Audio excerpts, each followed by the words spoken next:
Good evening, everyone. Welcome to Woodstock City Council, December 14th, 2023. This hybrid meeting is being held in person here in council chambers and electronically in accordance with section 238, subsection 3.3 of the Municipal Act and section 16.6.24 of the City of Woodstock Procedure Bylaw. This meeting is being live streamed to the city's YouTube channel, and a recording will be posted on the city's website following the meeting. An agenda of the meeting can be found on the agendas, meetings, and minutes page of the city's website. And as far as I know, we don't have anyone virtual tonight. So let's get into it. We do have a big agenda. It's great to see a full house here today.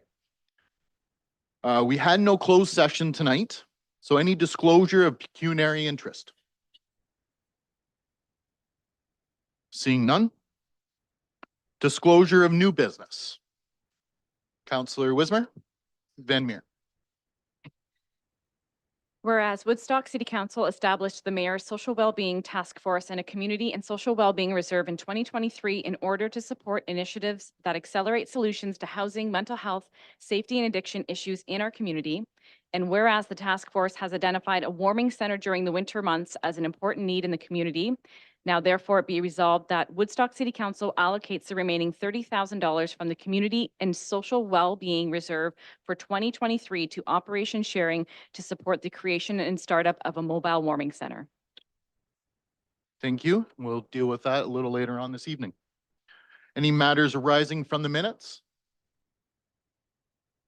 Seeing none. The minutes. Councillor Tate.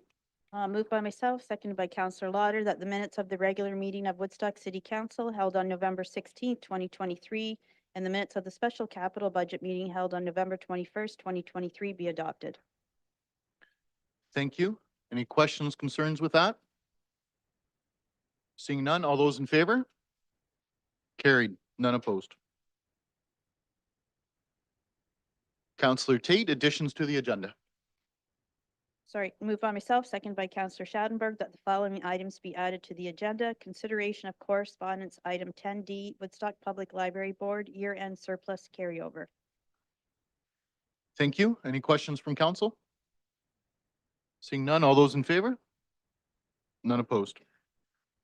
Thank you for that. No presentations this evening, but we do have some delegations. So first up, we have 8A Marwood International, Mr. Gilbert. It is a delegation. My apologies. I even said that. So used to planning. So Troy Solinger, please come forward. And anyone else that is planning to come with you. Steve Demare. Sorry, I hope I said that right. Welcome. We've never done this before, so bear with us here. Essentially, there's a PowerPoint put together that I think was submitted. Okay, on the screen ahead of you, can you see it on your computer screen and open it? Yep. There we go.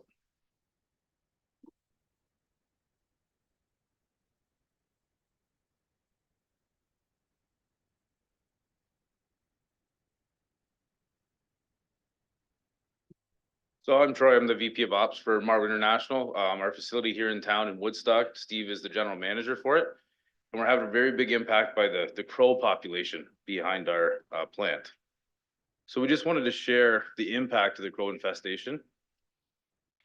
So just here's some pictures. So the infestation is extensive issues. It's infecting employee vehicles, equipment, bins, racks, just pretty much everything that's crucial to our manufacturing operation. Our employees are facing inconveniences and potential health concerns. There's a lot of bird feces around. They don't feel comfortable having to be exposed to that just because there's so much of it.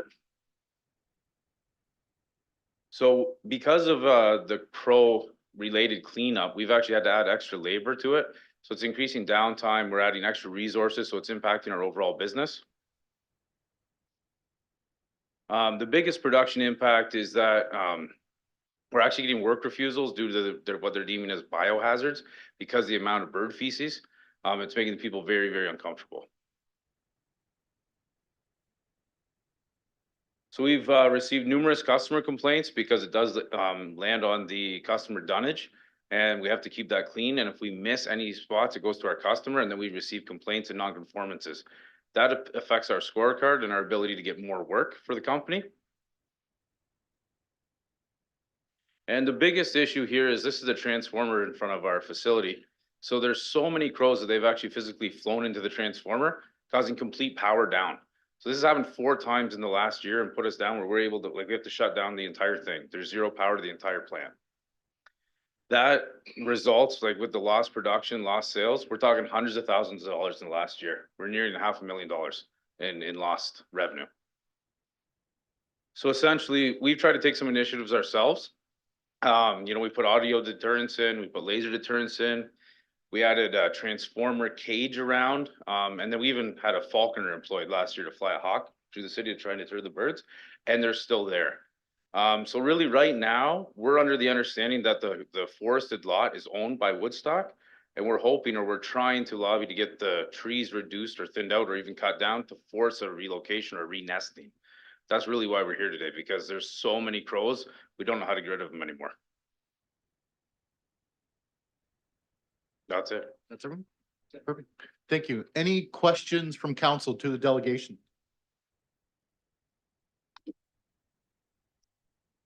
Seeing none? Yes? Yeah. Counselor Schadenberg? I saw the arm almost punching.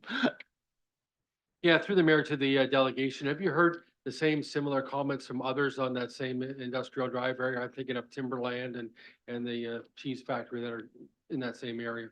Yeah, Uvalux is right next door. Steve, I don't know if you've talked to them, but they're doing pretty much the same thing. They're trying the lasers, they're trying the noise crackers. For them, their dunnage, their stuff is really in-house, so it doesn't impact them as much. And I don't know if they've had the same power outages as us, but the fact that we use the outside grounds to store is the big impact. And really the power impact is the biggest one. And I don't know if they've had that.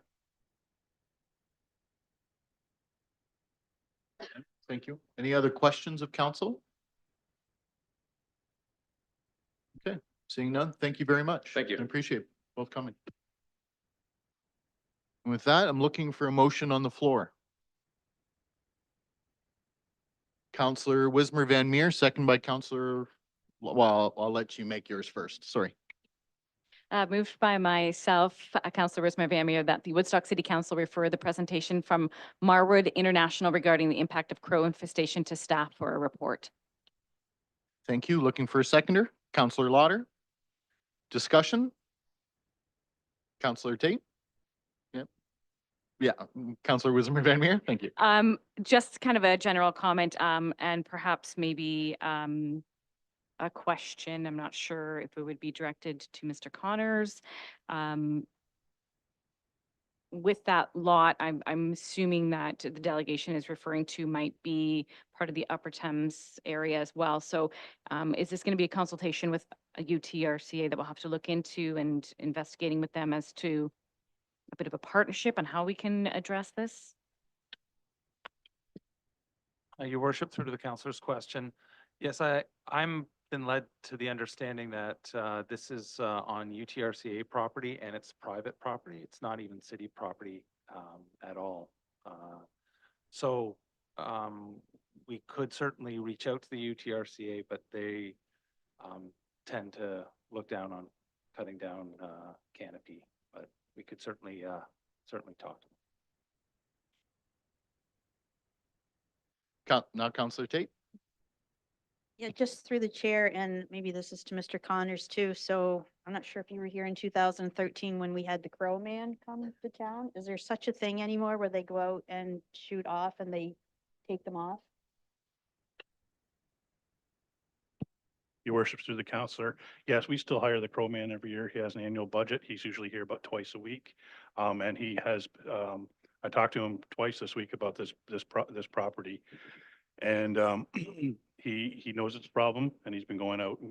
He specifically made special trips this week to address it.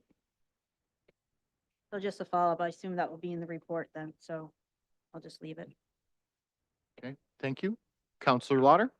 That was my question too, because I know, I know how, what they're talking about is the flocks go over our house and I see them in the sky. It's black about 5 o'clock and and again in the morning. So I really sympathize with you on this. So thanks for coming forward. Yeah, thank you.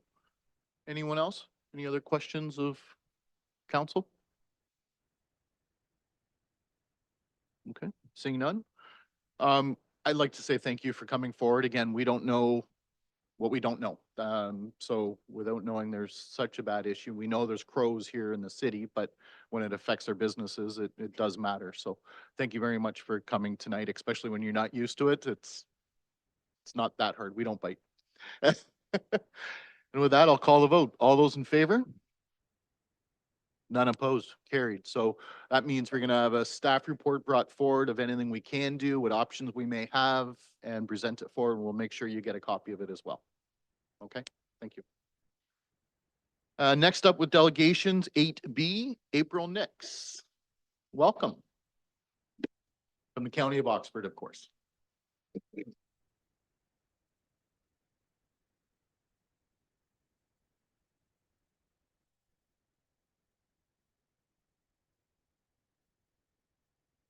Good evening, Mayor, members of council. So staff are happy to be here this evening to provide an update regarding the official plan review for Oxford County. And I will just mention too that in Oxford, we have a singular official plan. So this official plan review and the update of the document is as much Woodstock's official plan review as it is the county or say Ingersoll's or East or Tavistock's. It's a singular document. So many of the policies that I'm going to touch on tonight are very much implemented locally, as well as have sort of regional or county level considerations built into them. We started the review of and updated the official plan in 2021. The first phase focused on updates to the agricultural policies. Those were adopted by County Council in May of 2022 and currently remain with the province waiting for a decision. When that amendment wrapped up with County Council, we did embark at that time with initiating the second phase on the environmental policies. From there, we've been focused on a background review and also dealing with and considering the impacts and implications of a number of different pieces of legislative change over the last year, including a review of the provincial policy statement. Any of the proposed changes as part of that review or other ongoing legislative changes that may have been outstanding have been considered by staff in the preparation of a policy paper that we've currently released. Overall, the policy paper walks through a number of the technical considerations, minimum standards and requirements from the province, as well as other local considerations and information to help inform updating our environmental policies in the official plan. There are 6 main topic areas as part of this update. The first one being natural heritage that I will touch on. And along with the policy paper, we've also released an updated background study. The Oxford Natural Heritage System Study, or ONHSS, is something you may have heard of before. It's been around since about 2006. It's typically been updated on about a 5-year turnaround. And so we've released an updated draft document that we're calling the 2023 system study. And this information has really helped inform sort of the background and basis of the natural heritage inventory countywide. And really the key takeaway from this report is that all of the remaining natural cover in Oxford is important. It all has some degree of ecological significance or role to play. And that really underpins a number of the directions that staff are proposing to consider as part of future draft policy at this point. And as part of some of those considerations, we are contemplating policy directions that would do more or potentially be more protective than the minimum requirements in the provincial policy statement. So this could look at things like potentially protecting all wetlands or providing greater protection to, say, woodland areas than the minimums required by the province. We're also looking at taking more of a systems-based approach and incorporate considerations around connectivity and other components of sort of natural heritage planning overall. And this is also going to include a review and update of some of the other related implementation studies that happen as part of the development review process, including those for environmental impact studies or EISs. And this is an area that we were already proposing updates to, but we have seen change over the last year in the review of EISs. Previously, the bulk of EISs were reviewed by our counterparts at the various conservation authorities. However, this is a service area that the CAs are no longer able to provide to us. So looking at some of these changes, we're also trying to make sure that it sets us up for a consistent development review framework to continue to implement moving forward. We're also looking at updating the water resource policies, and this is an area that has seen some evolution since the last time this area of policy was fully reviewed in the official plan. Generally speaking, the types of directions that we're looking at in relation to water are focused on identifying and potentially addressing other gaps that exist either within planning policy requirements or other supporting and related legislation, including things like source water protection requirements. We're also looking at potentially including greater direction around education, outreach, and stewardship components in relation to water, and also looking at opportunities to further encourage or establish greater water conservation and efficiency measures, either as part of development or through supporting other various municipal programs. As part of the water policies, we are also looking at updating the stormwater management policies in the official plan. This is an area of provincial policy where we do need to have something in the OP, but we also recognize that this is very much an area of area municipal jurisdiction. So we've already started having some initial and preliminary discussions with staff, including staff here at the City of Woodstock, as we're wanting greater input on what these policies ultimately should look like and how to make sure that they work. So while we're considering providing greater direction in a policy framework on permitting things or encouraging things like low impact development where it's appropriate, we want to make sure that that policy framework ultimately still reflects that it's the area municipalities that would have jurisdiction over standards and making the decisions of where and how these things get built. So similarly, we're also looking at updating the open space policies, and this includes requirements pertaining to the planning of both parks and trails. And again, we recognize that there's also areas of area municipal jurisdiction here. Some of the updates we're contemplating for the open space policies in relation to parks are in response to other changes we've seen around park planning and limitations to park planning through Planning Act updates. So we're trying to make sure that the policy framework is identifying needs for parks and the considerations for parks as early in the planning process as possible in order to help respond to some of those other changes that we've seen under the Planning Act. In regards to trails, right now the official plan is largely silent in relation to trails, and the types of policies we're contemplating here primarily focus on recognizing where trails would fit in a planning framework and making sure that there's appropriate mechanisms to make sure that trails are considered as part of development, including some of the earlier studies that happen like secondary planning to make sure that those things are being built in. But again, the intent here is not to try to establish standards. Those types of details would be left up to the municipality with jurisdiction. So if it was going to be a City of Woodstock trail, City of Woodstock standards would apply. If it was going to be a county trail, then it may be the county standard. We're also looking at updates to soils. Overall, the bulk of the soil policy updates are really focused on recognizing some other legislative changes that the province has brought in dealing with regulating excess soil. And that's really sort of the fundamental focus point for these updates. We are also looking at natural hazards. So there's 4 broad categories of natural hazards identified in provincial policy. There are some existing gaps within our current OP policies for some of these. So we are looking at bringing in policy in relation to things like unstable bedrock or karst topography. Really what this is making sure we have the correct geotechnical requirements for engineering studies in place to make sure that the bedrock where development's proposed is being appropriately identified and assessed. And if there's mitigation or a different engineering approach needing to be incorporated, that those mechanisms and triggers are in place to make sure those reviews are happening. We're not proposing substantial changes at this point to the flood policies in the official plan.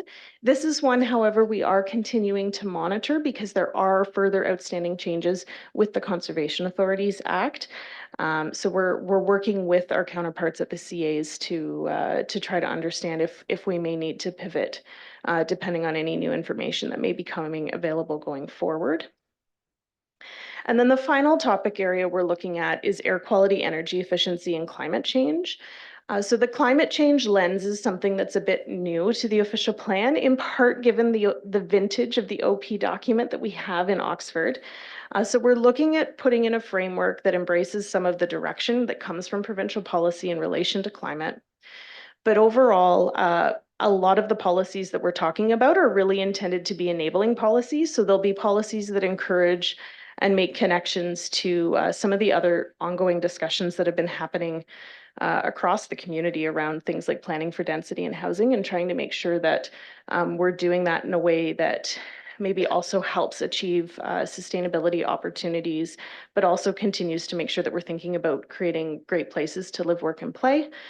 This can include things like encouraging maximizing vegetation cover where there's opportunities, and also considering energy efficiency opportunities. Similarly, we're also looking at updating our energy policies in the official plan as part of this as well. And that's including looking at some changes in technology that are happening and making sure we have planning policies and clarity in place for things like battery storage facilities, which is a bit of an emerging technology.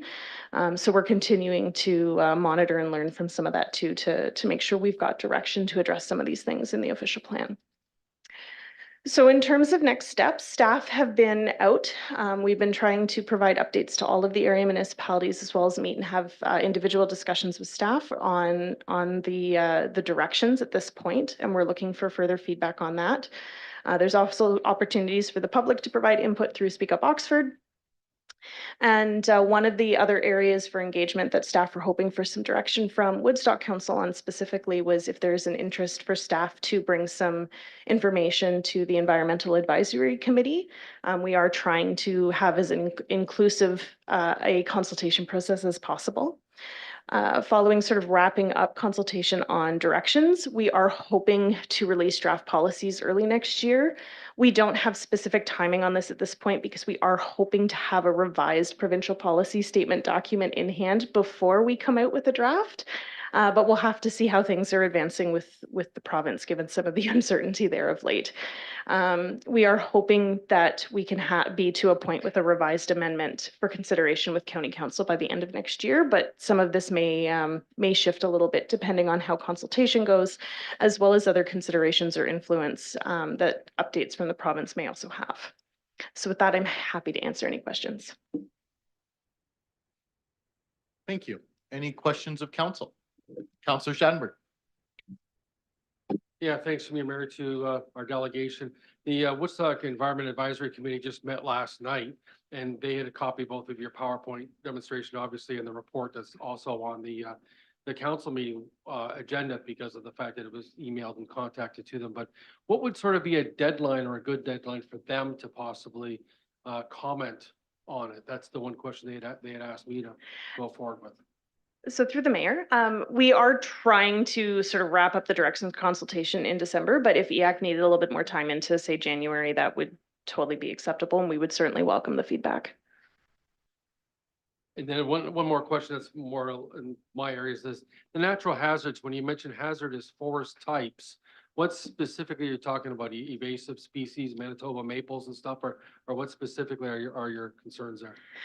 So through the mayor, hazardous forest types actually is in relation to forest communities that are at potentially greater risk from a forest fire perspective. It's not actually considering invasives, although invasive species is another area where we are considering some encouragement policies as part of the update. The hazardous forest type policies are one that we have to put something into the official plan based on provincial policy. They're not likely to have a lot of application in an Oxford context. They're more of a Northern Ontario planning kind of consideration, although there could be potentially greater areas of risk for some of the larger plantation communities that are in the county if urban development was proposed adjacent to them. And in the event that, that kind of a scenario did come up in the future, we'd need to make sure that appropriate studies considered those risks and either provided for appropriate management initiatives in those cases, or that appropriate design considerations were built into those communities. Any other questions? Counselor Leatherborough. Through you, Mr. Mayor, to the delegation, thank you very much. And I just noted that the Speak Up Oxford looked to be open until mid-December. Has that been extended? So through the mayor, so staff have extended the survey responses and we're going to be keeping that information open through December 21st. So if folks have an opportunity to go online and provide feedback, we are certainly happy to receive it. There's also contact information for staff on the Speak Up Oxford page too. So if somebody had questions or comments even over the Christmas holidays, they'd certainly be welcome to email those thoughts to staff directly. You took my question away. Any other questions of council? Who's next? Oops. Okay, no, seeing none. Thank you very much. Looking for a motion on the floor. Counselor Leatherborough.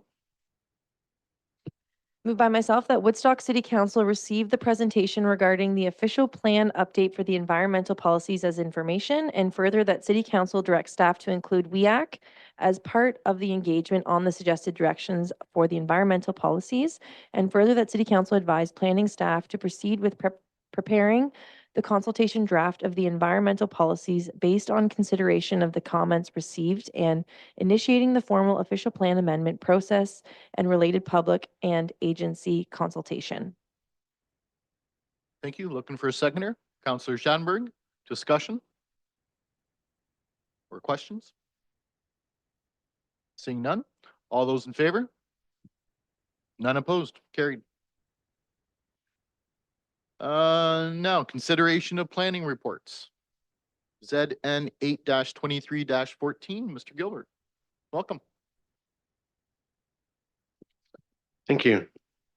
This application is a pretty straightforward zone change to rezone the property from R1 to R2 to allow for the replacement of the existing semi-detached or single detached dwelling to a semi-detached dwelling.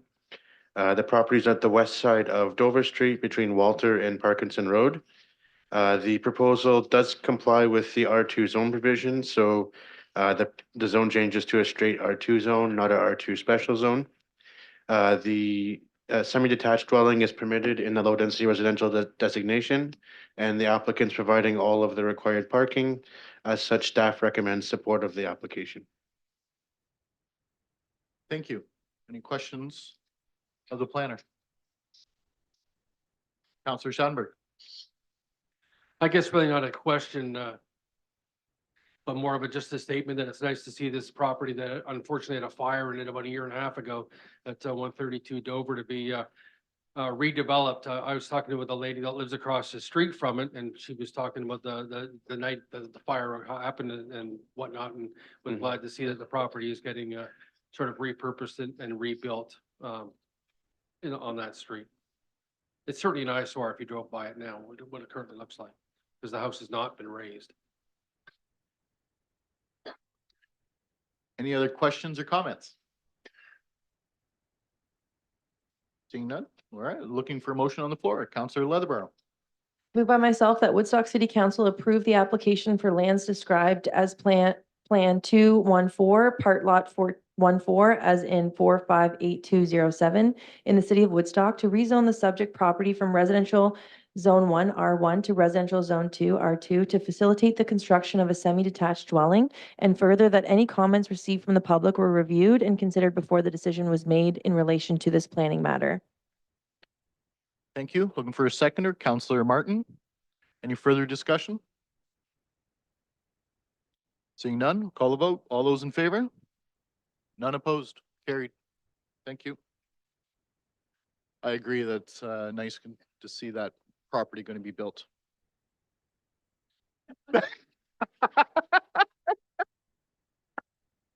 Couldn't have timed that any better.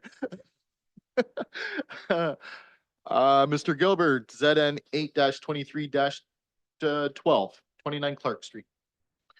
Thank you. This again is a zone change. This application seeks to rezone the property from C1, which is a local commercial zone, to a special C1 zone to allow for a business and professional office on the property.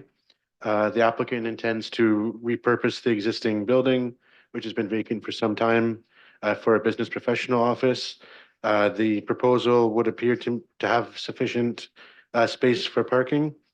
And the staff are satisfied this is appropriate in this instance because we're only one block north of Dundas with a number of service commercial uses and the existing commercial sites longstanding. Given this, staff recommend approval of the application. Thank you. Questions of the planner? I know some questions were asked Monday night at the planning meeting, but seeing none, I'll look for a motion. Counselor Lauder, second by Counselor Martin.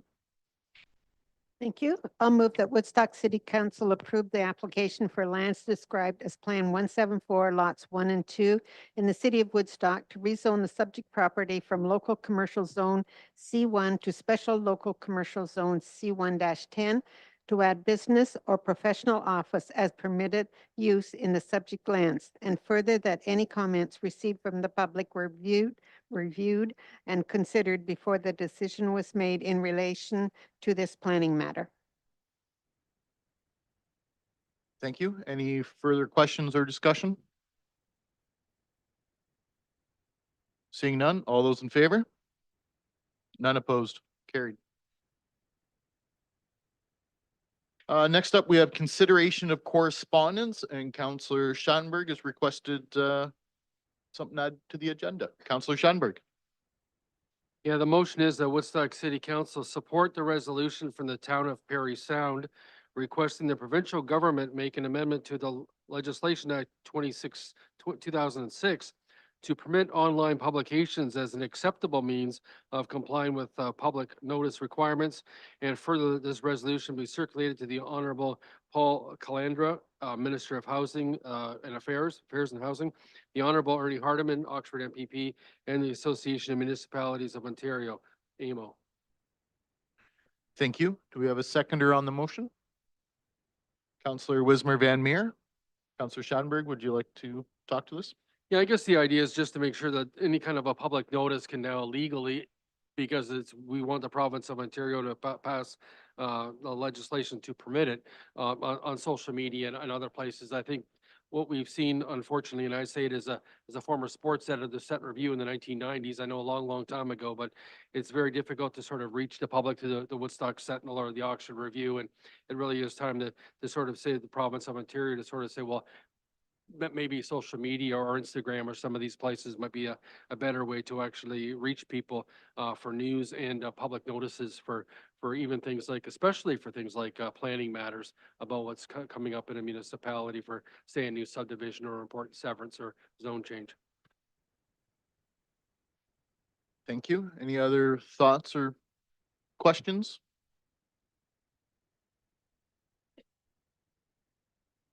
Then I'll just add that I agree. I mean, unfortunately, newspapers aren't as common as they once were, and this does make it hard to be legislative if there is no newspaper in that area. So definitely in favor. And with that, I'll call the vote. All those in favor? None opposed, carried. Thank you. Next up, update of Safe and Well Oxford Steering Committee. DEI action. Looking for a motion? Counselor Leatherborough. Moved by myself that Woodstock City Council receive the correspondence from the Safe and Well Oxford Steering Committee and Diversity and Equity and Inclusion DEI Action Coalition as information. Thank you. Do we have a seconder on that? Counselor Wismer Van Meer. Discussion? No? With that, all those in favor? None opposed, carried. Next up, 10C, Downtown Woodstock BIA year-end surplus carryover. Looking for a motion on the floor. Counselor Leatherborough. Moved by myself that Woodstock City Council authorizes the Downtown Woodstock BIA Board of Management to carry over the 2023 year-end surplus into the board's reserve accounts. Thank you. Do we have a seconder? Counselor Lauder, discussion? Or questions? Seeing none, Call the vote. All those in favor? None opposed. 10D, Woodstock Public Library Board, year-end surplus as well. Counselor Tate, seconded by Counselor Martin. Excuse me, the Woodstock City Council authorizes the Woodstock Public Library Board to carry over the 2023 year-end surplus into the board's salaries reserves. Thank you. Any questions or discussion? Okay, all those in favor? None opposed. That's it for correspondence. No staff presentations tonight, no mayor's reports, no counselor reports that I'm familiar with. But we do have some department reports. We'll start with administrative services. 14A1, 2024 interim tax levy. Counselor Lauder. Thank you. I'll move that Woodstock City Council approve the interim tax levy for 2024 and that the necessary bylaw be approved. Thank you. Do we have a seconder? Counselor Leatherborough, discussion or questions? Seeing none, all those in favor? That's carried. Next up, 14A2, temporary borrowing bylaw. Looking for a motion. Counselor Martin. Thank you, Mayor Accioni. That Woodstock City Council authorizes the temporary borrowing to be a maximum of $5 million for the year 2024 and that it be and the necessary bylaw be approved. Thank you. Looking for a seconder. Counselor Schattenberg, discussion or questions? No? With that, all those in favor? None opposed. Next up, 14A3, statement of revenue and expenditures and statement of capital expenditures for ending November 30th. Counselor Schattenberg. Motion that Woodstock City Council receive the statement of revenue and expenditures and the statement of capital expenditures for the period ending November 30th, 2023 as information, and further that council approve the change to quarterly reporting beginning in 2024. Thank you. Looking for a seconder. Counselor Tate, discussion. Counselor Schattenberg. I guess further a question through to Diane Campbell administration that the idea being if it's a quarterly, that's January, February, March, and you report it therefore in the middle of April, what happened in the first quarter, or would you actually wait till the middle of May, therefore maybe get more accurate information as to what happened based on carryovers and not all monies being spent or received by, say, the first 3 months of the year?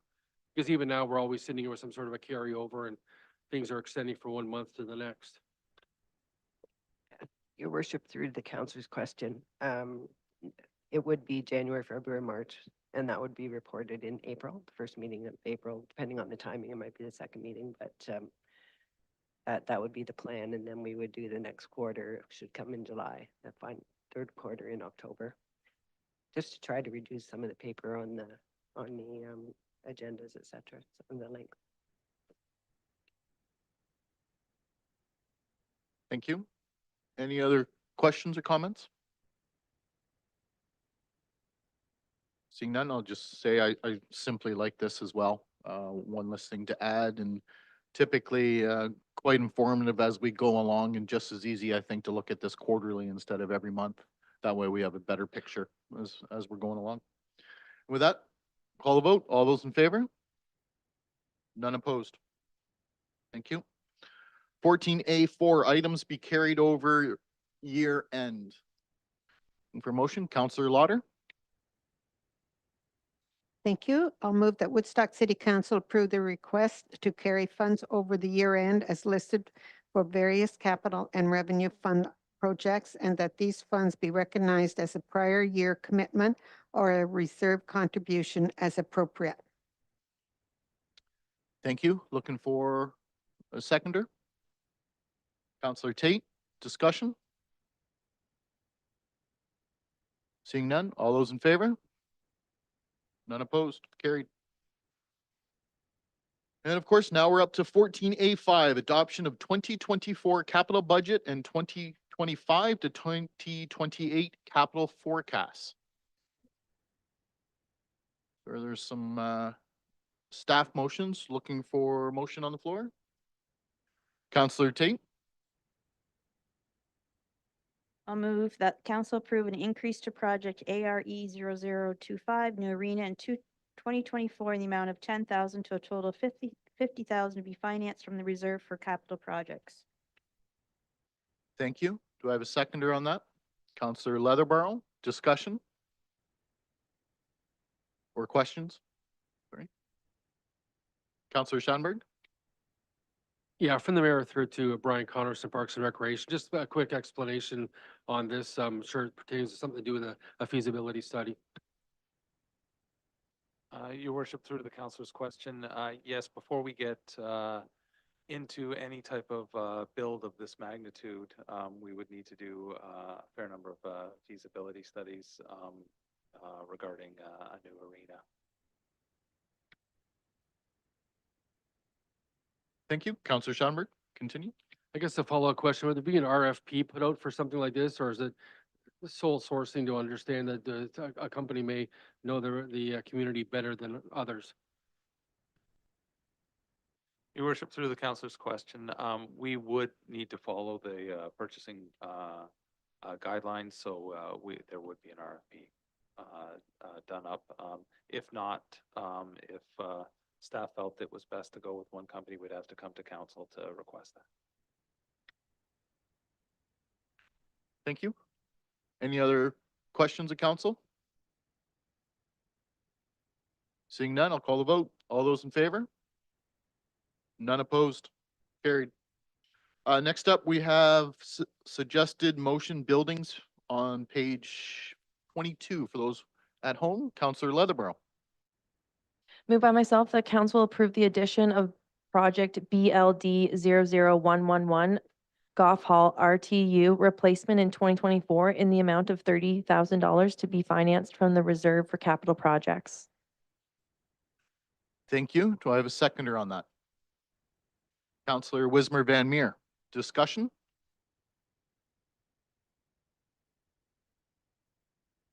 Seeing none, we'll call the vote. All those in favor? None opposed. Carried. Next up, we have sanitary sewers, county, page 15, again, for those watching at home. Looking for a motion on the floor. If there is one.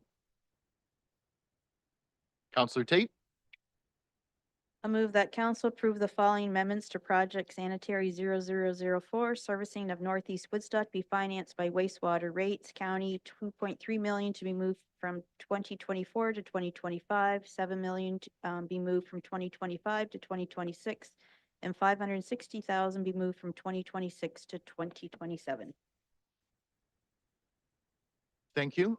Is there a seconder? Counselor Wismer Van Meer. Discussion or questions?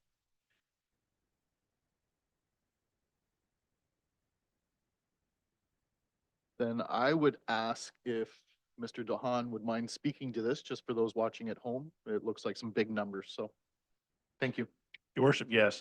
Staff re-looked at the scheduling for this project and came to the conclusion that realistically, we probably wouldn't be out to construction in 2024. And that's why we decided we didn't need the money for the construction then, so we pushed everything back a year.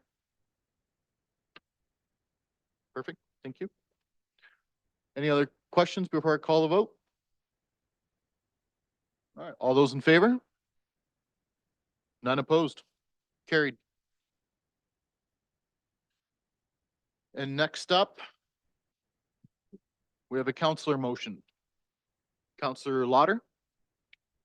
Thank you.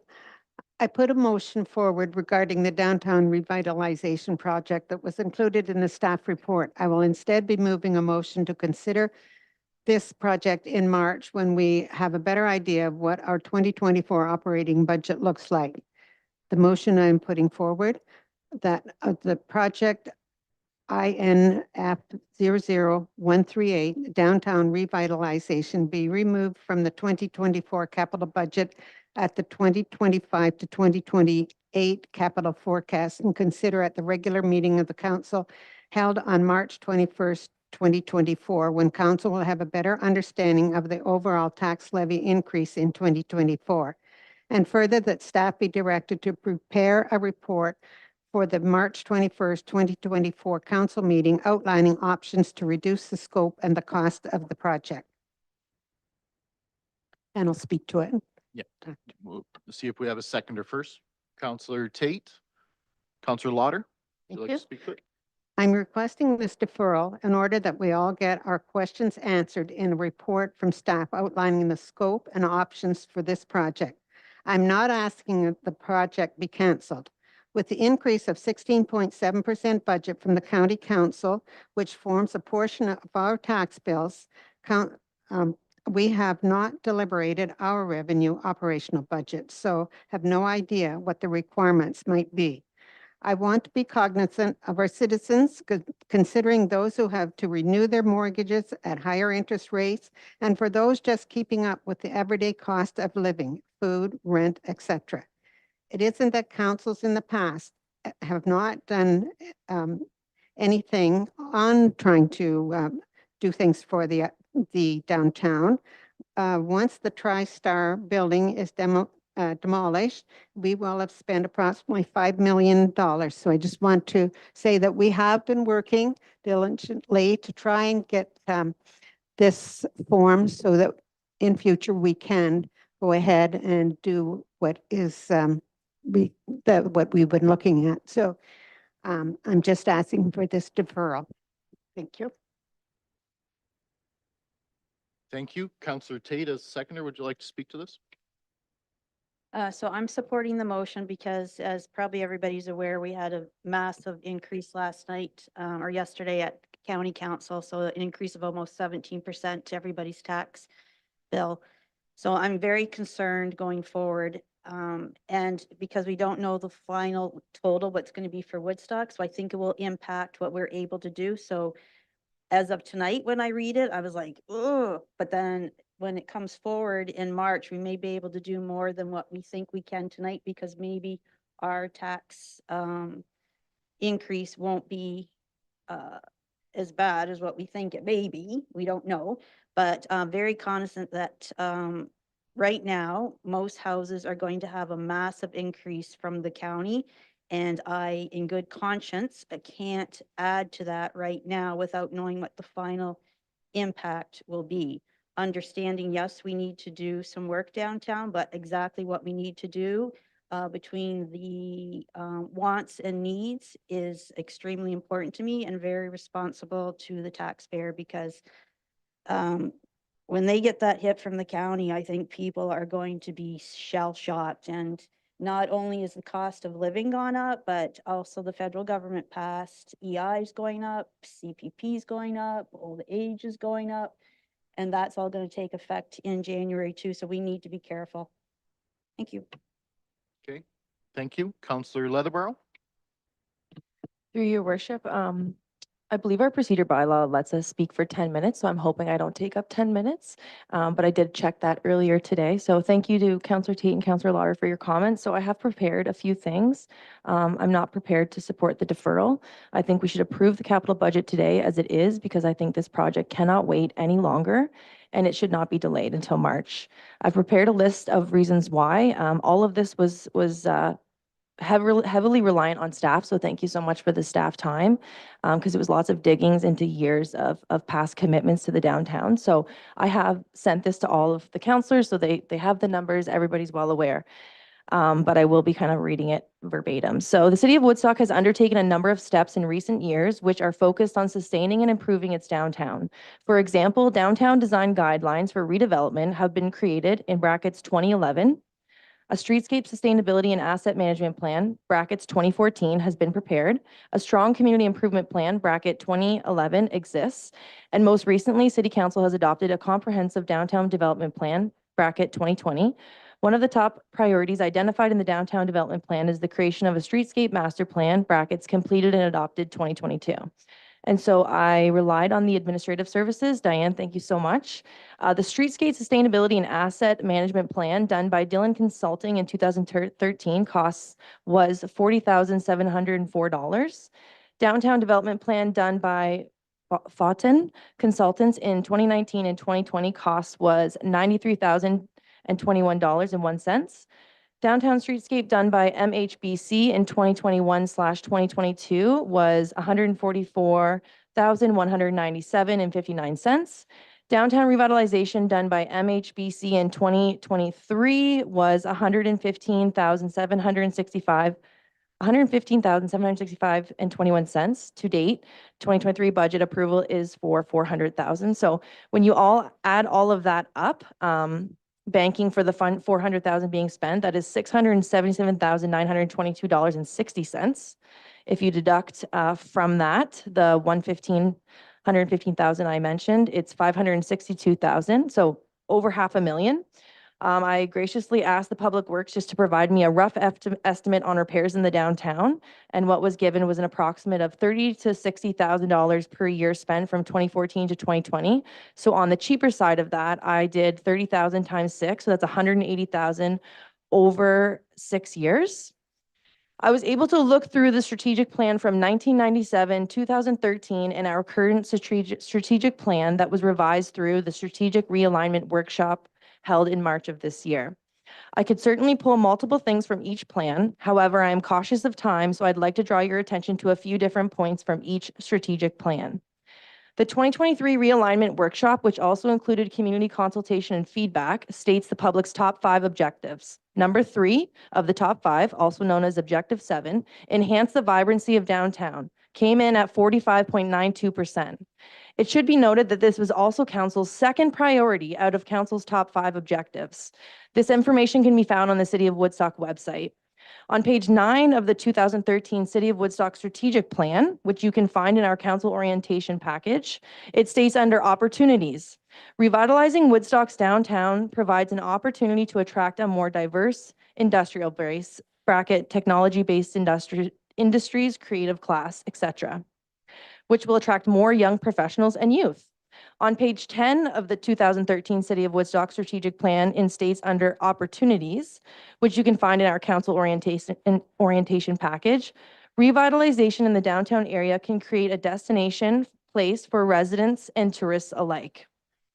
Lastly, from the 1997 strategic plan titled Vision 2000s Plus, the City of Woodstock Strategic Plan, the future of downtown Woodstock was cited as key challenge for the community in the next 10 years. So this is 1997, and then it's slating for 2007. The viability of downtown as a retail and economic center for the community was questioned, especially given the intense competition presented by 3 regional shopping centers located within 50 kilometers of the city. Further, there were many comments regarding the potential of the downtown to serve as the social or cultural center of the community, since a number of new public spaces have been either restored or redeveloped in the downtown in recent years, i.e. Market Center, Museum, Fire Hall, sidewalk improvements. Finally, the changing types of development in the downtown raise questions regarding the desired physical forms and identity that the downtown will have in the future. Enhancing the downtown is a key goal of the strategic plan. A series of action plans in support of the goal have been developed with the intent of restoring the downtown as an important place to live, work, shop, play in Woodstock.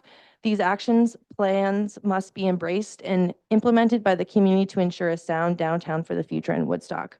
So that is from the 1997 plan. And the last piece I'm going to quote from that exact plan is, it is important to note that the strategic plan is only the start, not the end of the process. And so when we're talking about debt and the cost of living, I completely understand everyone's stress. I'm not going to speak to what happened across the street because I don't sit at that table. But the debt that I carry is that this debt has not been fulfilled. And so whether we push it off to March, which let's just say whether it's more expensive or less expensive, it's not going to get done in 2024. Even at best, we hope that it'll get done in 2025 if we're all agreeing on the dollar figure. And so lastly, when I think about debt, I think about what would entrepreneurs think. The downtown is the entrepreneurial district. And when I think about debt, entrepreneurs don't look at it as a negative. They look at it as an investment. And they have invested downtown for years, dating back to 1997. So I thank you for listening to me because I cannot imagine delaying this. If you don't want to support the project, I think I could live with that better than delaying it, dragging it out, because people in this city have waited for a very long time. And the last thing I say, I did bring my literature because I printed 15,000 pieces of literature and knocked on over 7,000 doors. And right here on this literature, it says smart downtown growth. Over the next 4 years, our downtown must be a top priority. And I came out with the most votes. So I know I've got an ear to the ground and this cannot be delayed. And thank you for listening to me. Thank you. Anyone else? Counselor Lauder? When this project came to us, when we finally got it after 2022, and on our budget this time is 17,363,000 that is anticipated that will cost us. And it's saying, it said that that will cost us $26,605,375,000. That over the 20 years.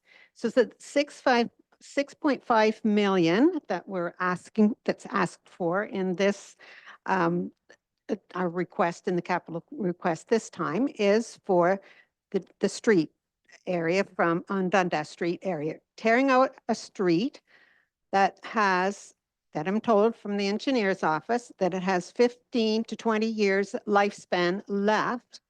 It was just done 5 to 8 years ago. I can't, in all consciousness, say that I want to see that street ripped up when there's many other streets in the city. And just looking at Wellington Street, south of Dundas, to Main Street, that's like going down a plowed field. It's terrible. That's in the BIA district. Some of it is anyhow, for sure, the first block. Not sure about the second one. So that's where I have an issue here. And that's why I would like to see, we've had a lot, there's been emails going back and forth. We're getting different views on it. We all have different views. And that's why I'm asking for a deferral to get a complete report from staff. So that's what I'll say about this. Thank you. Thank you. Counselor Tate? Yeah, through you, Chair, and just to make it clear, and I don't think any of us mentioned it, the 6.5 million is to do the sidewalks, the curbs in the street. That's it. So the public is aware. And the numbers that we got for the cost of that, the debt to each household in Woodstock would be on a house that's assessed at 260,000 is $20. So for my house, that's going to be about $50 for the year, which is fine, but I represent 50,000 people. I don't represent just the people that have businesses downtown. And my concern is after, and all of us should be concerned about what happened yesterday in county council, because it affects every single one of us and it handcuffs us at city council. So that tax bill yesterday is $154 for every household for a house assessed at 260,000. So how many houses do we have assessed at 260,000? Not too many. So for somebody, for me, it's going to be $400 on my tax bill. And that's just an average house. And then we add this project, it's 50. And we haven't even touched the revenue budget. So that's why I'm concerned going forward. I think we need to know what the final outcome of both of our budgets is before we make this decision. And this is for a street that was just paved 5 years ago. So I have some concerns. I think it's important that we do work in the Museum Square. I think the best thing for the businesses is to have people downtown, but we have to figure out how to get them downtown. And I think that's why we've been spending all this money tearing down the building so we have a center we can attract people. So I think we missed all that. Nobody said what this project actually was, and I would request a recorded vote. Thank you. Counselor Martin? Okay. Counselor Through you, Westbrook? Mayor. Mr. Dehan, you brought the blueprints to the capital budget, and then you were kind enough to email them to us, and then we were able to distribute them to residents. So is there any way that you can verbally just talk about that this is more than just what Councillor Tate has said, because it's so much more than that? And before you answer, further to that, I would challenge anyone who's canvassed the downtown businesses. who's asked what would be the most beneficial with disruption in the downtown. The street, they're gonna have more in front of their storefront and the curbs are gonna be gone so people can actually get out. There's so many accessibility issues. So I'm just saying, like, let's be cautious. Again, it's not a jab for a jab. Like, it's crazy that we could be approving a project for downtown like every other municipality that's almost 26 million plus interest. We're doing it smart, phase over phase, year over year, and we're still getting pushed down. So two parts. Could you please explain to me what this phase 2 preliminary drawings, because they're not quite finished, what those are? And second of all, if this is deferred in March and hoping we get more than 6.5 million by the sounds of it, what would that look like with getting work done in 2024? Would it be possible? Your worship, through the counselor. The project as it stands right now, as council approved us to start working on this year, involves basically the reconstruction of Dundas from Light and Brock to Wellington, basically from the north face of the buildings to the south face of the buildings. So removal of all the street furniture, poles, sidewalk, road, and replace it with new sidewalk, get rid, excuse me, new sidewalk, new street poles, new furniture. The part of the plan was, so the curb line is going to be rejigged a little bit to create some bump outs at the sidewalks to make pedestrian crossings easier. The barrier curb would be removed in order to create, it would eliminate where people want to put patios outside right now. Right now, if a business wants a patio outside in front of their business, they have to create a wooden walkway so that people don't have to step down off the barrier curb. The plan that we're showing right now would eliminate that need by having rolled curb both at where the parking area meets the sidewalk, as well as another rolled curb where the drive path of the road meets the parking area. This basically allows that just the railings would have to be put up for the on-street sidewalks. So I think that answers the first part. The second part, if council were not to make a decision this evening, we would continue as normal, continue working on the plans as we were directed in the past.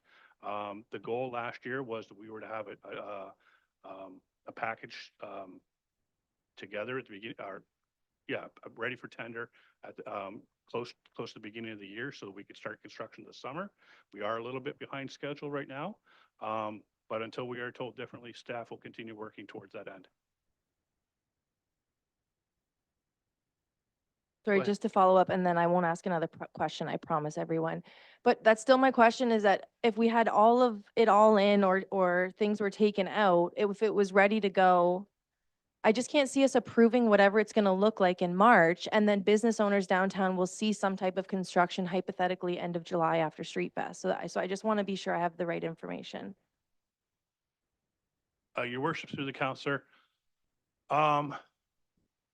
Yeah, if we continue working on the process right now, to be honest with you, I think it's a little bit doubtful. We might be close to having a tender package ready in March, but it'll be touch and go. I don't suspect that delaying the decision will impact, like that we'll have the tender package ready and then have to wait for the revenue budget meeting. I guess is what I'm trying to say. That's my anticipation. We haven't really put a construction timeline together yet because we don't know when the tender package will be ready. I suspect that we're going to have to put a tender package together and then put it out for tender, which takes about a month. And then probably the contract probably won't start the project for another month. So based on when that pushes us back to, we may end up, for the start date, we may up not doing the whole section from Light. We may have to phase the project, I guess is what I'm roundabout trying to say, so it actually encroaches back into 2025. Does that help? Okay. Thank you. Councillor Martin? Thank you, Mayor Accioni. I appreciate the comments that have been made so far. Personally, I think that our downtown businesses we owe them an explanation so that they can understand what the next steps are. I feel like this can has been kicked down the street multiple times, and that it is time for us to make a decision. I appreciate that after all of 2023 being the only counselor talking about the impact of debt, that there are others that are recognizing that there is a significant impact to the cost of debt.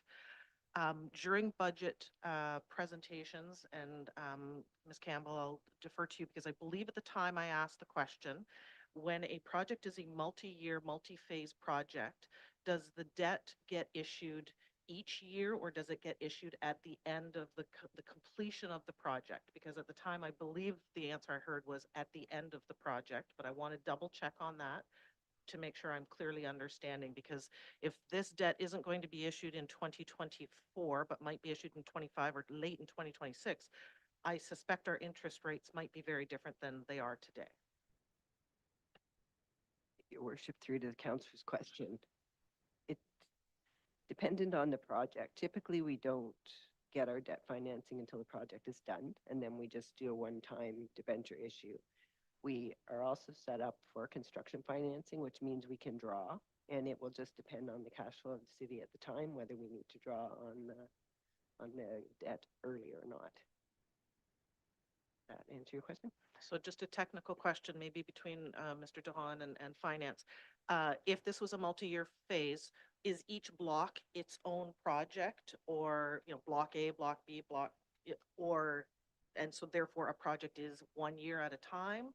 And then it's a technical question, but I'm just trying to understand what is the potential debt impact to us, worst case, best case? Your worship, through the counselor. Right now, as I mentioned, I think staff understands the directive was we wanted to get all the construction done as one project in 2024, sorry. From Light to Wellington. As I alluded to, so that's the goal we're looking at right now, that it would be one project. If we find that,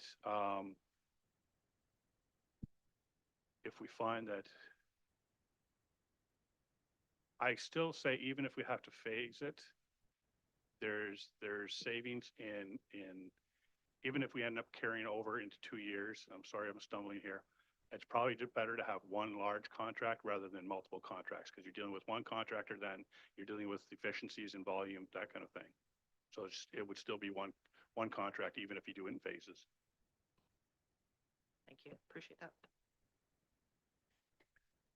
I guess I would ask for clarification for those watching at home to Mr. DeHaan. If we approve this, and let's say you were able to put a package together, if I'm understanding you correctly, you're not sure you would get that out right in January anyways. It would probably be February, March, by the time your staff is ready to put it out. Am I understanding that correctly? Your worship, through the council, that's correct, yes. Okay, so, and then the next part would be, what would be the expected, I know we haven't got any responses back yet at this point, but as far as phasing for the business owners, when you say we want to do it as all one project, are you saying we would tear up the entire road, both sides of the street, all sidewalks, everything all at once, and redo it all at once, or phasing within that period? Your worship, your worship. That's actually one of the details that will be figured out at the very end of the project, considering, little intricacies like where it makes sense to stop and not, as well as that's when we'll be looking at access and how to keep the stores open. So that's gonna be to be honest, that's gonna be one of the last things we'll probably do. The actual contractor, if we put it out as one large contract, the actual contractor might have a lot to say about that also, what works best for him. I guess where my head's at, and speaking to a lot of the business owners, is like to see some kind of staggered, so one side of the street can stay open, for example, kind of finish up, then the other side of the street, because not everyone has rear access as readily as available as others, so for what it's worth. Yeah, your worship, when we first started this project, I was kind of thinking of 3 kind of sections going from west to east. And I'm kind of more leaning now towards what you were just mentioning, kind of going to north versus south kind of plan. Okay, thank you. Yeah, Councillor Tate? Further to that, all the downtown businesses I talked to were concerned about it getting done all at the same time if it passed, because it would be a killer. especially after coming out of COVID. And just talking about if it went to tender, I'm just curious if we deferred it. Nobody has an answer to this, but just so everybody's aware, all construction has basically stopped and everybody is starving for work. So I know even municipal contracts, there's all kinds of contractors that are bidding on work from everywhere. So, not that it's a reason to delay it, but it's going to be a tough time coming up in the next couple of years for contractors. So that could always play in the city's benefit at some point for just about everything, actually. I think it was Counselor Lauder first. Thank you. Through the mayor to Mr. Dahan. One of my big concerns is about the pavement being torn up when there's 15 to 20 years lifespan left there. Is there some way that this project can go ahead without having to tear out all that pavement? Because to me, that is just sinful. Your worship, through the counselor. If council wishes to keep the existing pavement, certainly the plan would look a lot different than what we're currently working on. Right now, the plan has, as I mentioned, some bump outs at intersections and has slightly different curb alignment where the sidewalk is meeting the parking areas than is out there on the street right now. As well, there's because we're hoping to replace the barrier curb with 2 rolled curbs. Once you remove the barrier curb, you have to remove the road because of the elevation difference in the two different types of curb. So if the idea is to save the pavement, the road, you basically then have to save the barrier curb. So all the work that would then happen would have to be restricted to behind the barrier curb. So between the curb face and the building face.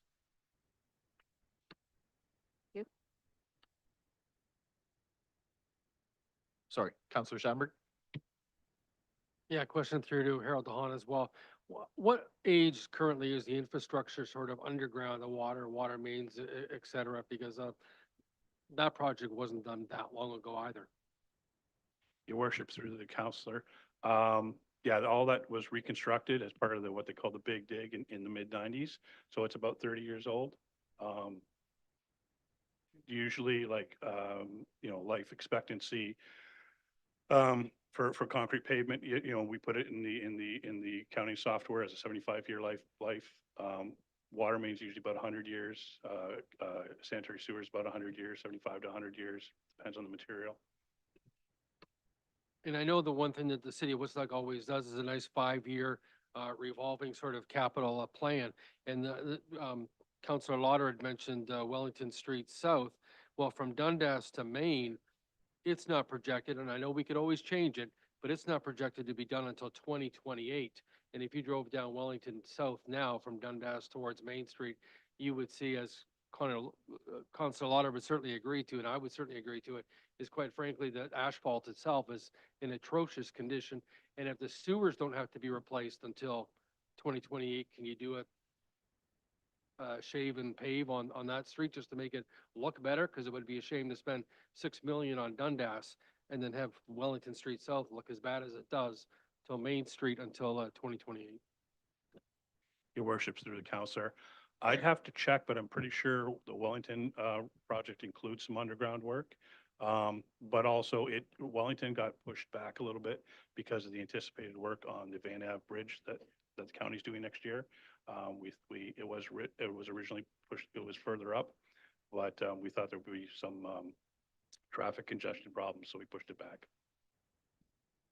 And I guess one last question then, would it be possible then even if you have to replace the whole asphalt at some point in time, that as the construction work went on, you could sort of say, well, Dundas Street will be westbound only during construction and eastbound can find another way around it? Because I think, again, it doesn't matter if you're in favor of this or against this project happening in 2024. The fact that the transportation would be such a negative effect on the merchants would be difficult. Your worship, through the counselor, yes, that's one of the thoughts we're working on. That's kind of why I've also, along that line, kind of started thinking instead of phasing from west to east, possibly north to south, because then you can keep a lane of traffic open.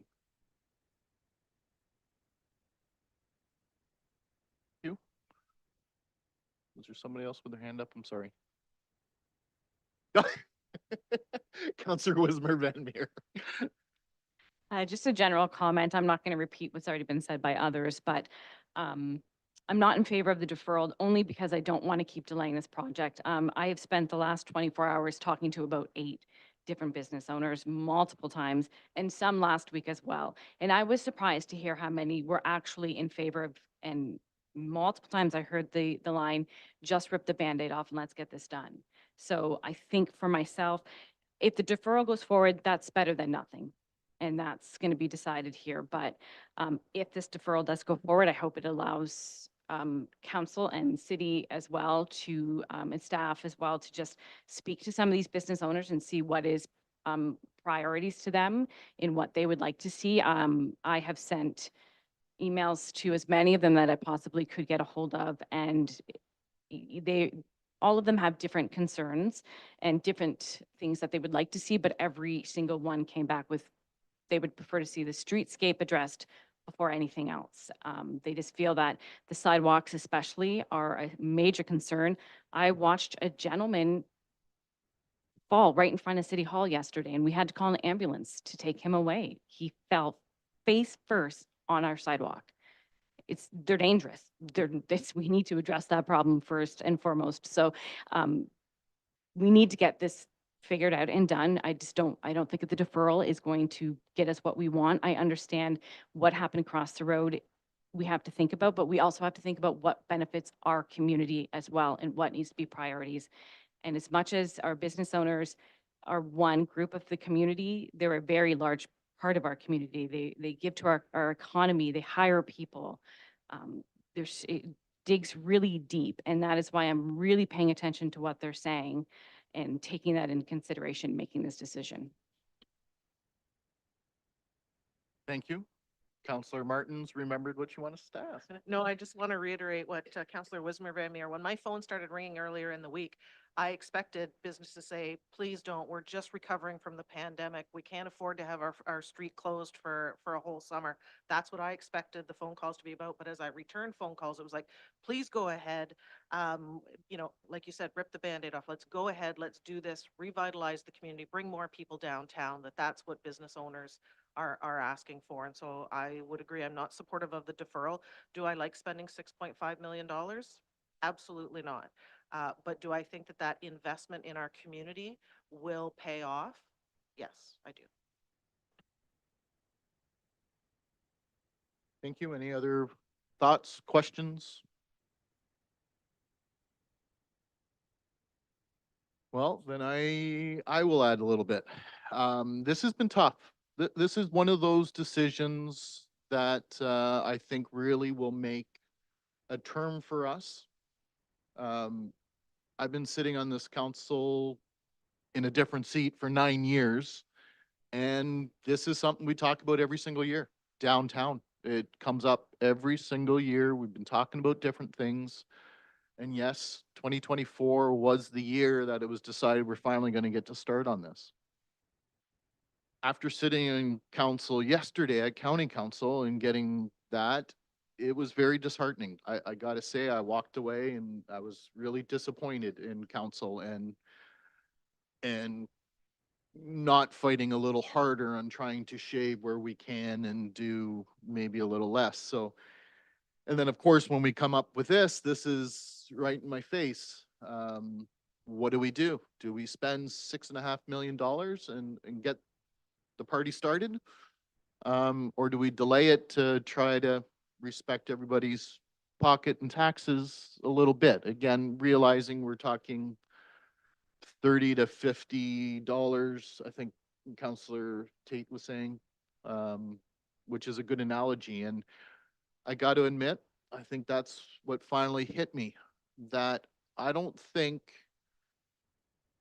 the majority would argue with having $50 extra on their taxes to be able to say we've got a beautiful downtown.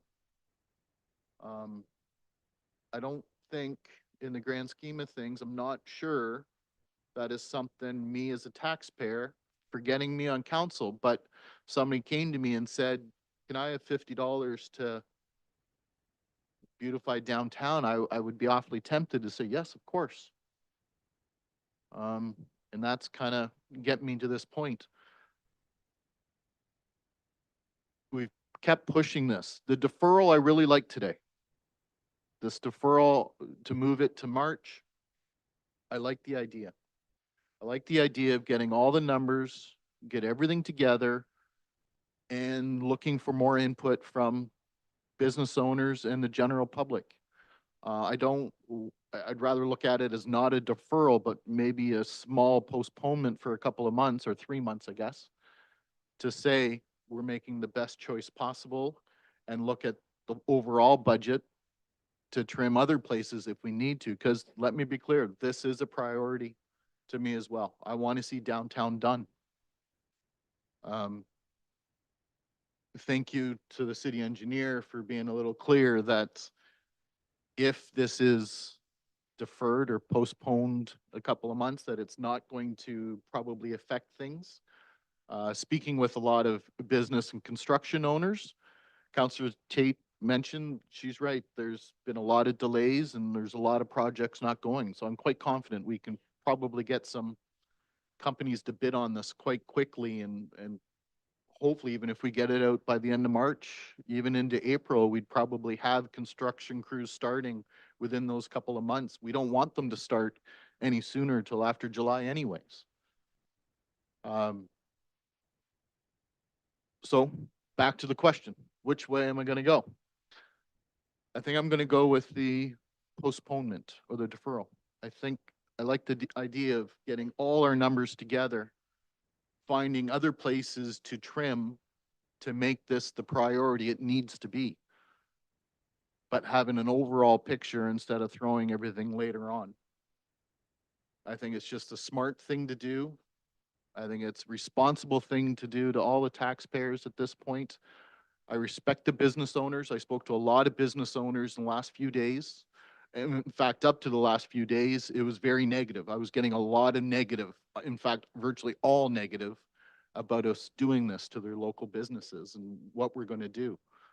So I believe there's a plan moving forward of maybe staggering, looking at north, south, whatever we can do to less impact those businesses. But I'm going to say I'm going to go with a postponement. Again, I don't want to call it a deferral, a little postponement here, and look at this in March when we have everything in front of us and make the best decision possible. But I don't mind saying this is a priority of mine. I want to see this done. I want to see it done as soon as possible, but in the most responsible way. And with that, Councillor Leatherborough? Through your worship, just because the county has been brought up so many times, I watched the entire meeting yesterday, so I thought it was important that I believe Councillor Tate acknowledged the tireless work that the City of Woodstock staff do, especially around budgets. So when you're saying that this is a priority, we approve it, and then staff do the magic work that they always do, which I don't even have a number line in my big spiel about how much staff time has gone in since 1997. Like, I'm just saying that what you're saying is very, very contradicting. You don't want to call it a deferral, but that's what it is. You need to tell people, whether they're in favor or all the businesses that you're hearing from, that in fact, it's a postponement, but it's a priority. Well, don't waste staff time. We shouldn't waste staff time, honestly. Like, do you not think that they have other projects to do? So I'm truly trying to say that I respected what you said yesterday, Councillor Tate, over there. I'm not there, but it was really just, I said this about the Southgate Center last year. I respect the process, and that budget went up, and that was the measure. So I'm just really saying, please, like, either vote for the project or don't, but don't, like, painful, these deferrals. They're painful. There's no more information other than we're gonna chintz out and not do the whole thing. So I don't know how that's making it a priority. So just please either tell me that I'm wrong, but I think the way that we create budgets and that we sift through it and we make motions and we look at tax dollars and all of the things that people are dealing with, inflation, the county, transportation, gas, food, province, feds. But if we really want to make it a priority, we do that tonight. Okay. Counselor Tate? Just a comment, and through the chair is allowed to comment on how he wants to do it, and it's up to him and it's his prerogative like all of us. I agree with you. It's not a delay. It's being responsible to the taxpayers because this is a very large project. And yes, if we can take some stuff out, that's responsible, but still help the downtown, that's being responsible. And if that's how the chair feels, that's how the chair feels. So I don't think we should put words or tell people how they're supposed to feel. So it's not a negative at all. I think it's being responsible to the taxpayer. I mean, yes, staff put work into this, that's their job. So now their job is to bring a report and tell us how much it's going to cost to do certain sections or if we can take stuff out. That's why we have fantastic staff here. And I greatly appreciate it. It's not throw out a number, go do this, and we don't care what the impact is to the taxpayer. And I think that's the message from yesterday too. I mean, you've got to be cognizant of how much the taxpayer can bear. So, I mean, I talked to a lot of the downtown people and they weren't aware of what the cost was. So I think it's important having this meeting so the public is also aware what the cost is, because it is a significant cost. And if it turns out we don't have any other increase, then maybe we can do the whole thing and not take anything out. But we don't know right now because we don't know what the revenue budget is. So I think it's really important that we have all the information to make the decision. So yes, I appreciate your comments. I appreciate everybody's comments and their different points of views. That's why we're here. So thank you. Thank you. Any other questions or comments? Counselor Wismer Van Meer?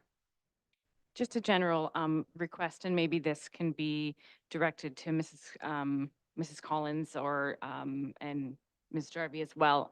The one thing I would ask is whatever decision is made from this, that a very, very clear communication plan is created between city, BIA, and our local businesses, however this goes. I think that we have great staff that can make that happen, but they need to know so they can be prepared, so they can understand what's happening for them. And I think that that has to be a key component to however this vote goes. I'll certainly agree with that. Yeah, that's got to be a priority for everything. And we've talked many times about that no matter which way we go, that'll be a priority to keep residents as well as business owners informed. And with that, Counselor Martin? Quick request, could you read the motion or have someone read the motion again? Because it has been a lengthy debate on what we're voting on because it wasn't a part of the original agenda for the public transparency at home. Yeah, I planned on doing or asking Counselor Lauder for that anyway, so if she doesn't mind. Assuming no more questions before that's read. I just have one comment and going further from Councillor Wismer Van Meer. I really think that the public, we should somehow be able to get this out to the public, and that's really important too, so that all of the city gets an opportunity to have their say to help decide this, what has to be done. So I think it's really important that we can get out as much as we possibly can. So further to that, I'll move that the project INF 00138 downtown revitalization be removed from the 2024 capital budget and the 2025-2028 capital forecast and considered at the regular meeting of council held on March 21st, 2024, when council will have a better understanding of the overall tax levy increase in 2024. And further, that staff be directed to prepare a report for the March 21st, 2024 council meeting outlining options to reduce the scope and cost of the project. Okay, thank you. Counselor Wismer Van Meer? Through the chair, may I request a wording amendment for this deferred motion to add to the motion, and further that staff be directed to undertake community consultation, including a survey outlining the specifics of the project and associated costs and seeking feedback from the public on the advancing project. Okay, first off, I'm gonna go, is that a friendly amendment? Is there any objections to that being added to Councillor Lauder's motion by anyone? Not looking for debate, just. So, okay, so I will consider that a friendly amendment, if Councillor Lauder's okay with that on her motion. In that case, I'll ask for a seconder on the motion. You were, I'm sorry, you're right. That was a seconder, so you're okay with that, obviously? Okay, now discussion on that. Councillor Lauder, did you want to speak to that one time, because that was your motion first? No, done? I totally agree with public, survey too. Consultation? Mhm. Okay.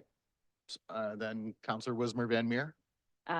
This would be the way to make me feel comfortable if we're going to go the route of a deferral. Totally agree. Councillor Leathermore? Yeah, I think this is great. I'm still not going to support the deferral, but I had suggested to Councillor Wismer Van Meer and with the help with staff to add this because I think that that's another piece that's important, but I won't support the amendment or the deferral. Fair enough. I will say I do like this amendment. I think this adds that little piece missing to get more involvement from the public and hope business owners and the general public will add a little bit as long as can staff provide us and we can kind of pump things out as we go, as the process is going to get as much input as possible. Any other further discussion or questions before I call a vote? It's, oh, right. Thank you, Councillor Tate. But anything else before? Seeing none, I'll turn it over to the Deputy Clerk.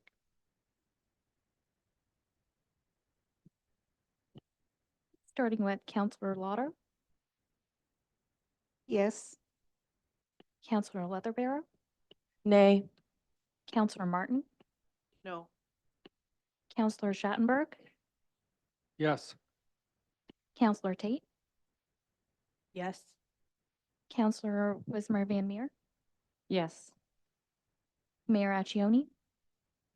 Yes. The motion carries. Okay.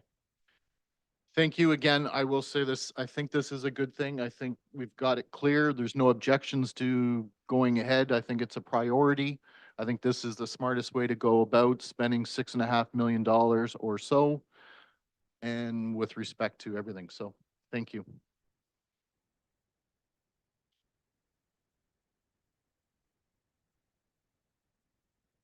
Yes, I can read this now. Yeah. Are there any other suggested motions that I'm not aware of before we finish this section?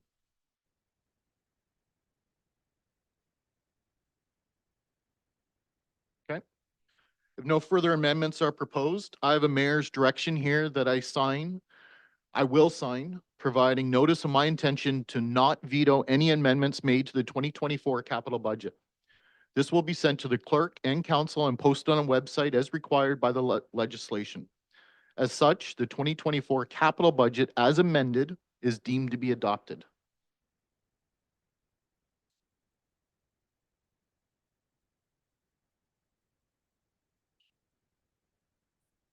Thank you.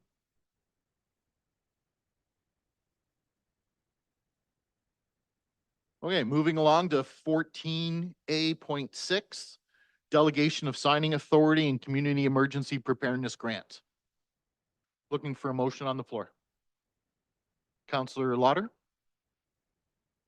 I'll move that Woodstock City Council authorize the Director of Administrative Services and/or City Clerk to sign a funding contract with the Province of Ontario with respect to a community emergency preparedness grant if successful, and further that Woodstock City Council refer the request regarding delegation of signing authority to the bylaws section of the agenda, and further that City Policy GA 017 delegation of powers and duties be updated accordingly.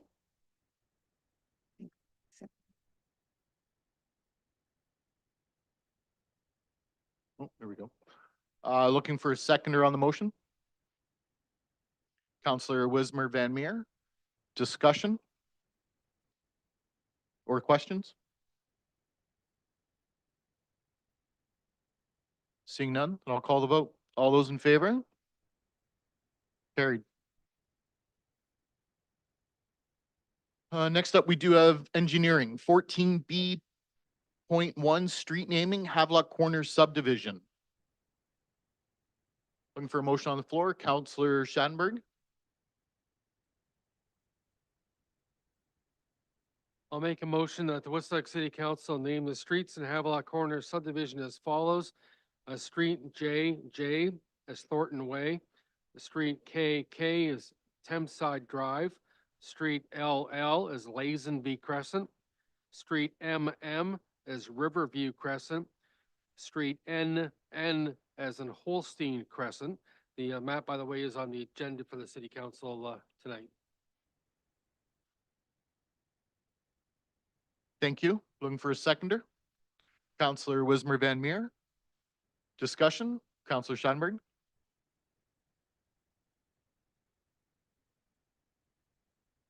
One thing the city of Woodstock has done in recent years is recognize some of the historic ownership of farms, perhaps Allier, Griffin, Woodall, and Harwood as just 4 examples in recent years. I know of Bob and Jean Thornton have owned that property for a long time. In fact, Bob Thornton was a 35-year physics teacher at Huron Park Secondary School, and he used to get up in the morning at 5:30 and milk the cows. And it was a dairy farm up until most of the years, up until 1970. Then it became a beef farm. And what's interesting with the expansion of the Piddock Lake area, one thing I'd mentioned before when we had the Thornton name added to the list of street names, and this was their farm area. They started out with 160 acres, and now it's down to 65 acres. And that's, of course, because of the damming of the Thames River to become Piddock Lake, and also because the train tracks were moved to their side of the lake as well. And the other family name noted on that street designation that we just suggested, Don Lazenby, for example, was an East Shore Tavistock Ward 3 councillor, and he's a farmer just north of what we call Tollgate Road or the 17th line, or at least historically he was a farmer there, Don Lazenby, and like I said, he was on East Shore Tavistock Council. I think he was first elected in 2010. Thank you. Any other discussion? Counselor Martin. I just want to say, as a rural girl at heart, I am tremendously jealous of anyone who gets to live on Holstein Crescent. And I hope that we can do some creative sidewalk stamping in some awesome Holstein pattern shapes, because I think that would add a lot of character to this neighborhood. Counselor Lauder. I can agree with you, Councillor Martin. I grew up on a farm that was the Holstein cattle that my family had. So that would be quite a street to be able to live on. Thank you. Well, it's no secret I got some pants if anybody needs some.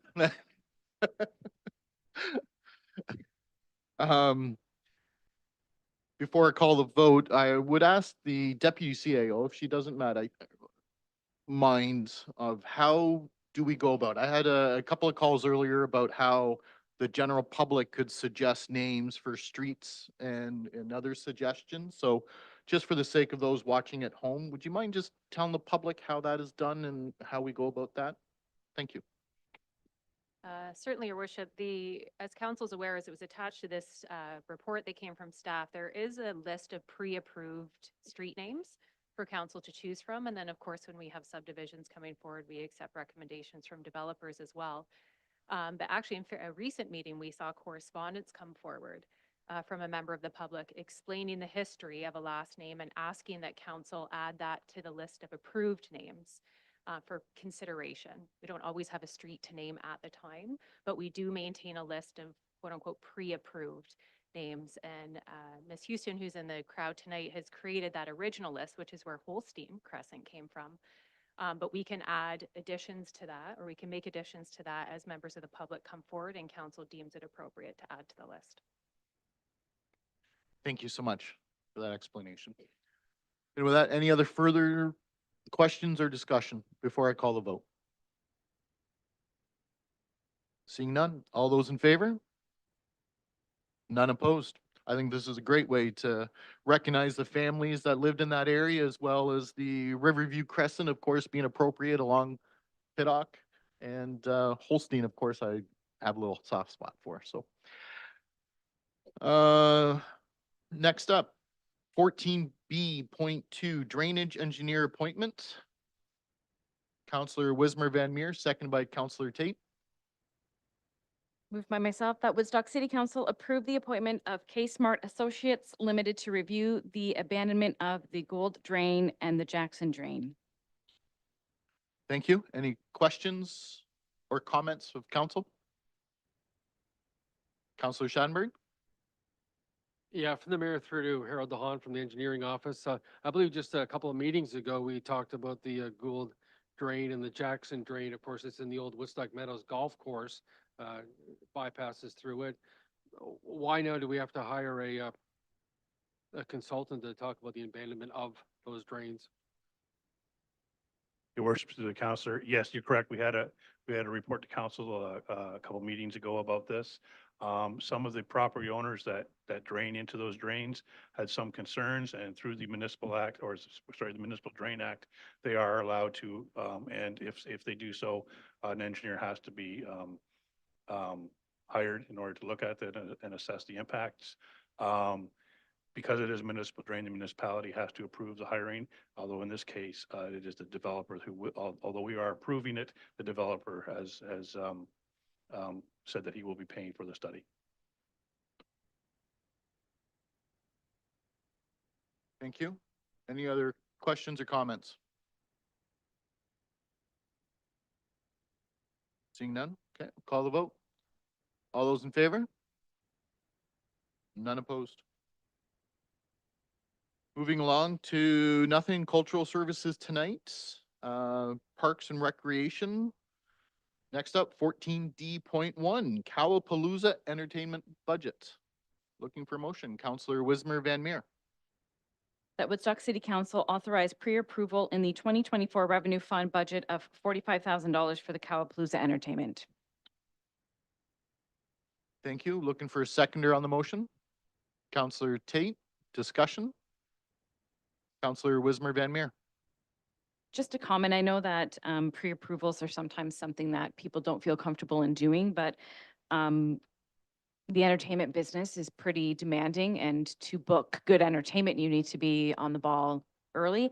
I think last year's event was really well attended, and I know a lot of people really enjoyed having Sam Roberts Band there. So I know that Ms. Broadhagen is probably working very tirelessly to get that arranged, and I think that if this can help in getting that confirmed and booked, it's important for us. Cowapalooza is well attended, and it brings people from outside of Woodstock into our community, and that's never a bad thing. Yeah, certainly agree. With Sam Roberts Band, the Trues, Colin James, and even April Wine as being some of the past. We've had some great concerts, and this is one that it's no secret. There's my cow pants again. I love Cowapalooza and look forward to it every single year. Any other comments or questions before I call the vote? Seeing none, all those in favor? None opposed. Happy shopping. You got a challenge on you now.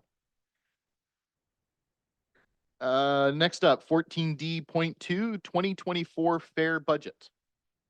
Looking for a motion, Counselor Lauder. I'll move that Woodstock City Council authorize pre-approval on the 2024 Revenue Fund budget of $65,000 for the fair program to be funded from Slot Machines Reserve Fund. Thank you. Looking for a seconder, Counselor Schanberg. Discussion? Counselor Lauder. Thank you.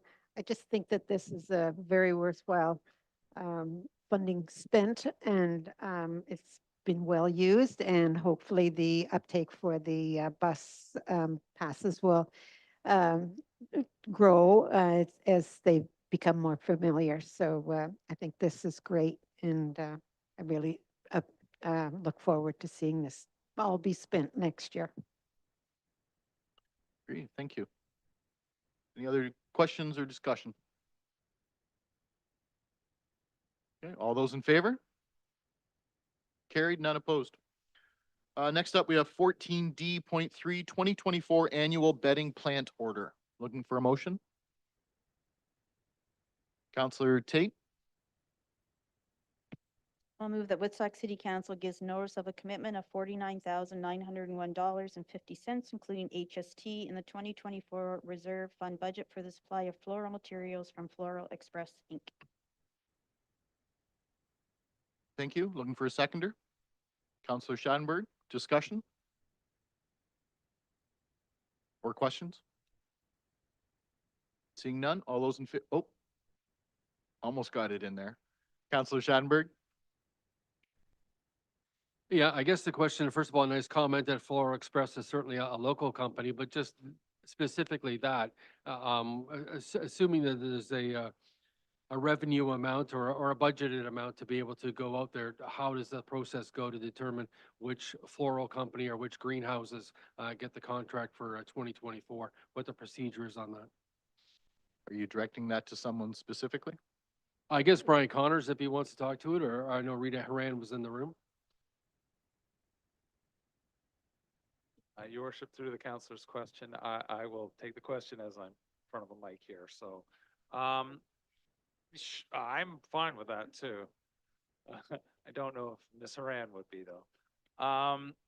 Basically, the tender process is the arborist asks for the plants that she wants to get planted in the year ahead of time, and with some substitutions, but a full list, and then that goes out in a tender, and basically the lowest price that comes in, that's the company that we will go with.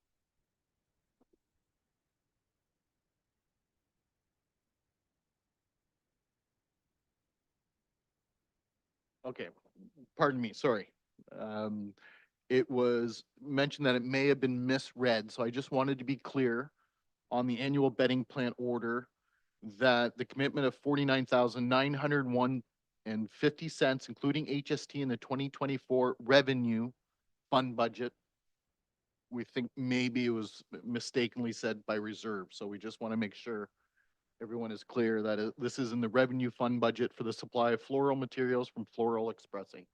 Just for those watching at home, okay? So my apologies. Counselor Tate?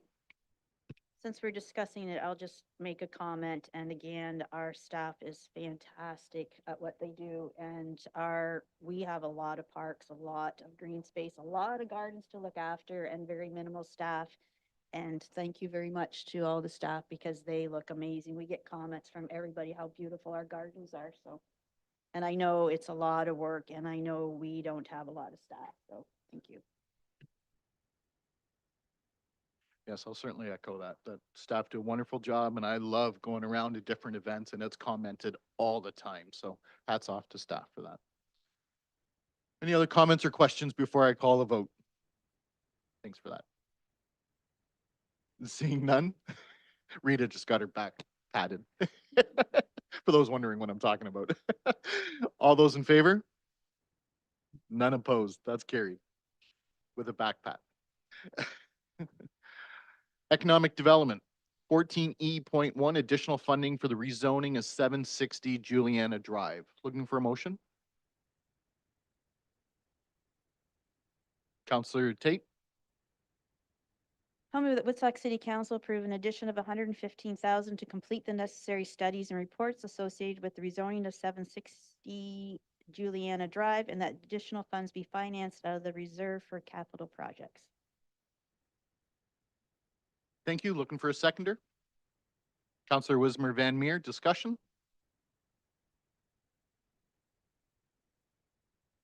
Oh, we have to ask Mr. Hammond something.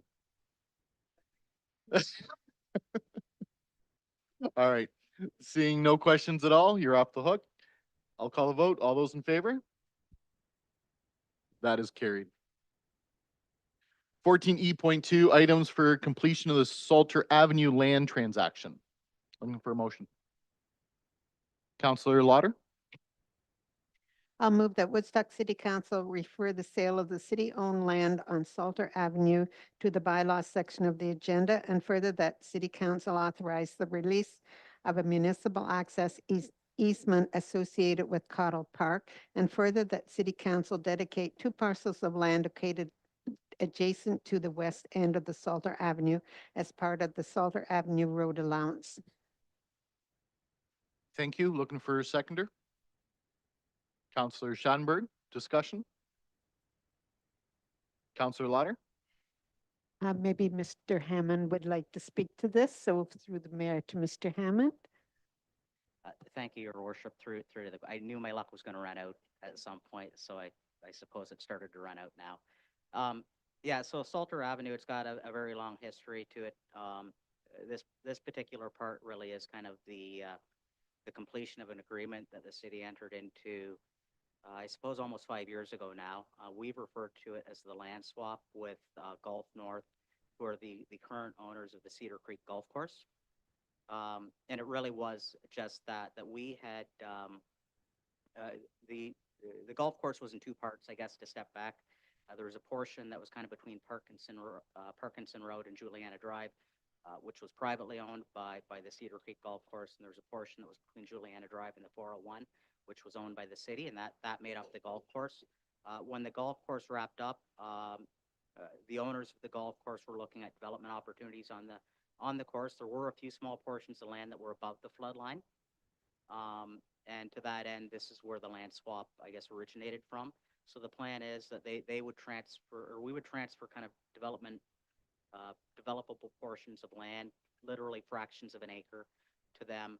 In return, they would transfer the golf course land back to us to become public parkland. So a very good deal for the citizens, and also from a housing standpoint, creating more housing units. So a lot of this agreement's already been completed. The golf course land has been transferred to the city. It's now in city ownership. The city has transferred a fraction of an acre around Lampman Place and Juliana to the owners of the golf course. And really, this is the very, very last piece. So it's been a very long process. There's been planning studies that are needed and whatnot. So we're looking to finalize it now. The report, sorry, I have a thing about talking too long, but the report, if you look at it, it does look like a bit of a jigsaw puzzle in terms of all of the various colored parts that are shown there. So it is a little bit complicated, but this does really kind of tidy everything up that needs to be done, and leave it in good order for 2 new development lots to be there and about 42 acres of new parkland. thank you. I was going to cut you off in a couple of minutes, but Yeah, it no, was 10 I'm minutes. kidding. Any other questions or comments? So we can reset as 10 minutes. Seeing none, I'll call the vote. All those in favor? None opposed. That is a very good news. That's nice to finish that up. Thank you, Mr. Hammond, for that explanation, because it is exciting to have kind of that finalized, another 42 acres of parkland in the city now kind of done. Next up, 14E.3, proposed sale of city-owned industrial land to 1311 700 BC Limited. Looking for a motion. Councillor Wismer Van Meer, Moved by myself that Woodstock City Council authorize the mayor and clerk to sign an agreement of purchase and sale with 1311700 BC Limited for approximately 10 acres of city-owned industrial land on Allier Street, and that the necessary bylaw be read.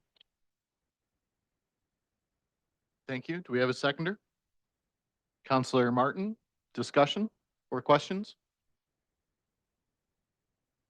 Councillor Lauder, Through to Mr. Hammond again. This is the next 3 resolutions are great news for the Woodstock, and so also for the work that the Economic Development Department is doing. So maybe we'll just ask him for this first one to give a little explanation of what's going on here. Fair enough. Thank you, Your Worship. Through to the question. Thanks for the compliment to our department, but really many other city departments deserve the praise too. I know Mr. DeHaan and myself poke fun at each other quite often, but really the engineering department and all of Harold's staff as well as other city departments are really part of getting us to this point today. So, really hats off to all staff. This is a 85-acre farm that we tendered for RFP back in the summer. And these land sales now that we see tonight are bits of that coming forward. We've already sold 2 parcels already, about 29 acres of land to 2 different property owners. Again, like this is a good news story. 3 new businesses that aren't currently inside of Woodstock coming here. It's going to create new tax dollars to pay for all of the things that we bring forward at budget. It's going to create new jobs. It's going to create new construction jobs. So really, this is just really great news. Well said. It is. Any other questions? Counselor Tate? Yeah, just through the chair and just further to Mr. Hammond's comments, and that's what we get from business owners that come into town. They say the city is fantastic to work with because you normally pull everybody in together and it's really easy to get all the information because everybody's together. So thank you for all your work.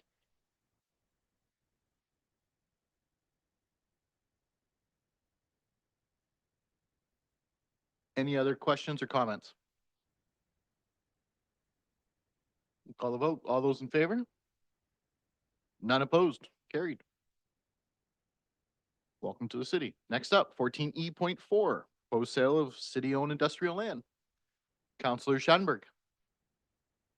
The Woodstock City Council authorized the mayor and clerk to sign an agreement of purchase and sale with 2211768 Ontario Inc.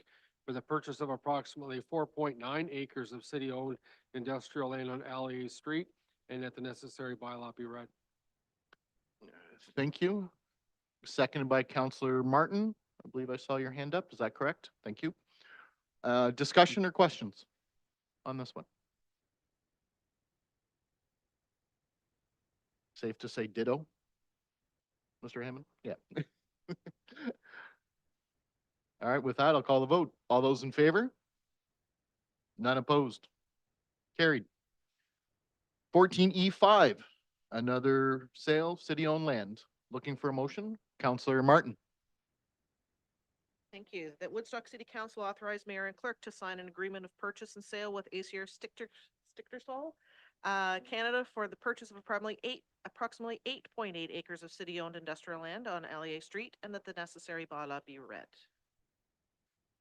Thank you. Looking for a seconder? Counselor Wismer Van Meer. Discussion? Or questions? Seeing none? Call a vote. All those in favor? None opposed. So to all 3, I'm going to say welcome to the city of Woodstock. Thank you for your business. Okay, clerk's department. We have 14F.1, confirming bylaw. Looking for a motion? Counselor Tate? I'll move to refer to bylaws.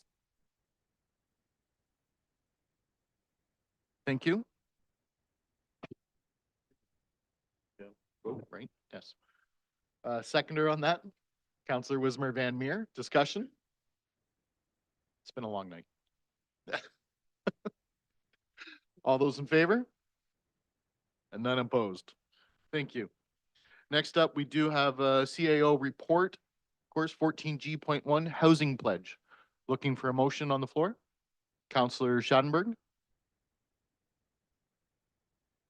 The Woodstock City Council approves the City of Woodstock Housing Pledge for submission to the Ministry of Municipal Affairs and Housing, and further that staff be directed to report back to council for consideration and direction on how the various strategies and actions outlined in the housing pledge could be implemented to achieve the city's targets. Thank you. Looking for a seconder? Counselor Tate. Discussion? Counselor Leatherborough? Through your worship, to the deputy CAO, I wanted to just touch on, I think it's great. I'm just going to read it, doing a lot of reading tonight. Page 249, a communications and marketing plan outlining how an implement on additional residential units will be developed to increase owner interest and reduce the numbers of conversions that occur without required permits and inspections. And then it leads to, I'm still getting a lot of questions about ARUs, so it did pique my interest, the potential creation of the intensification facilitator. So just for the public's benefit, could you just give me like a high level overview of what that would look like and if they would assist something like ARU applications? Thank you, Your Worship, through to Councillor Leatherbarrow. So reference to ARUs or additional residential units is sort of sprinkled throughout the document. So as you mentioned, there is talk about our communications group working on getting some information out to the public about ARUs, what the approval process looks like, what is permitted, what is not, and really focusing on units being created in accordance with the permitting requirements so that there aren't as many illegal units. So our communications group will work on that in 2024 and work closely with our planning department as well as our building department. The other piece for ARUs that is specific in the document is the potential creation of an intensification facilitator position. So as we mentioned in the report, nothing in this document is a final decision. It's just ideas and concepts, strategies, initiatives that council will come back with additional information on. So we would come back at budget time with the introduction of a potential intensification facilitator position within our own building department, again, working very closely with our colleagues at the planning department. But that person would be responsible for helping people navigate that process, also helping them understand what the rules are, what kind of permits are needed, what the planning process looks like, et cetera, and helping get that information out into the community. If that person also sees things that are coming forward that would require some recommended changes to council, then that person would again work with the planning department to bring that information forward to council to keep this piece moving down the road. It wouldn't specifically be just ARUs, it would be all intensification. But of course, with the recent approval of ARUs in the city, that would be a main focus of that particular position. Thank you for that. Any other questions or comments? Seeing none, then I'd just like to say thank you. I think we had a really productive session. We agreed on a lot of things. We did not agree on some things. That's always to be expected around this horseshoe. I think what's been put together and going to be submitted as per the province's request is very appropriate, looking at the gentle densities, because most of the density has been done. Our plans of subdivision and everything are pretty well done. At this point, it is that what's considered a gentle density. I think the ARUs, as Councillor Leatherbarrow mentioned, is probably the most common question I also get as mayor. But also looking at other places we can put duplexes or apartment buildings, of course, all the way up. So, and with that, I'll call the vote. All those in favor? That is unanimous. Thank you. Next up, we have Human Resources. And this is a great news, UNESCO CIM membership. Looking for motion, Councillor Martin. Thank you, Mayor Accioni. That Woodstock City Council supports taking the actions necessary to meet the requirements of joining UNESCO Coalition of Inclusive Municipalities, CIM, and further that the mayor sign the declaration as a step towards becoming a member of UNESCO CIM, and further that staff be directed to inform the Canadian Commission for UNESCO and the City of Woodstock's intention to join the CIM, and further that this resolution be circulated to local area municipalities, encouraging their council to consider joining the CIM and requesting their collaboration on inclusive initiatives where possible. Thank you. Looking for a seconder. Councillor Leatherbarrow, discussion. Councillor Leatherbarrow. Through your worship, we do have the Director of Human Resources in-house, Beth Robinson. So I was hoping she could come up and make her grand introduction, but also just give us a high level overview of this, because this is some work that's been in the queue for a little bit. Perfect. Welcome. Thank you. Thank you. So in line with the updated priority actions items in the city strategic plans, council voted in favor of joining UNESCO. Joining the coalition allows Woodstock to access resources in a supportive network of other municipalities, striving to eliminate racism and working toward a more inclusive environment so that all people feel safe and welcome in our community. Staff will also continue to explore ways to promote equity, diversity, and inclusion throughout the community and internally as outlined in strategic action item 1.6, and bring back information as appropriate in the new year. Thank you. Any questions? Oh, we made that way too easy on her. Everybody knows I like to pick on the newbies. I'm sorry. No. Anyways, and with that, thank you very much. I'll call the vote if there's no other questions or comments. No? Okay. I thought there might be one. Call the vote. All those in favor? That is also unanimous. Thank you. Fire services is next up with 14I.1. Counselor Leatherborough. Moved by myself that Woodstock City Council approve sole sourcing of project FIR 00031-S CBA replacement to AJ Stone Company Limited for the purchase price of $690,807.94, including applicable taxes. Thank you. Do I have a seconder on the motion? Counselor Lauder. Discussion? Counselor Sandberg. Yeah, from the mayor through to our fire chief, I know Jeff Slager's here. Maybe just give us an explanation as to the pricing of such equipment from 2023 to what could be a price of 2024 that we might want to avoid. Your Worship, through to the question. So when we had completed the process, as we spoke to in the capital meeting the last time, the price increase that we are looking at, that we are informed, and coupled with a promotion that they've got going on right now, could have turned that it, by waiting as little as another 3 weeks, would have added upwards of $85,000 for the purchase of the cylinders themselves and potentially another 5%, 5 to 8% on top of that. So by us being able to make some movements and have an agreement and have the sole sourcing with the vendor of choice with this, it is a great savings. Rather than scaling it through over the course of a couple of years, taking advantage of some promotions and the 2023 pricing. And it allows us to have our equipment immediately, which is great. Thank you. Any other questions or comments for the chief? Counselor Sandberg.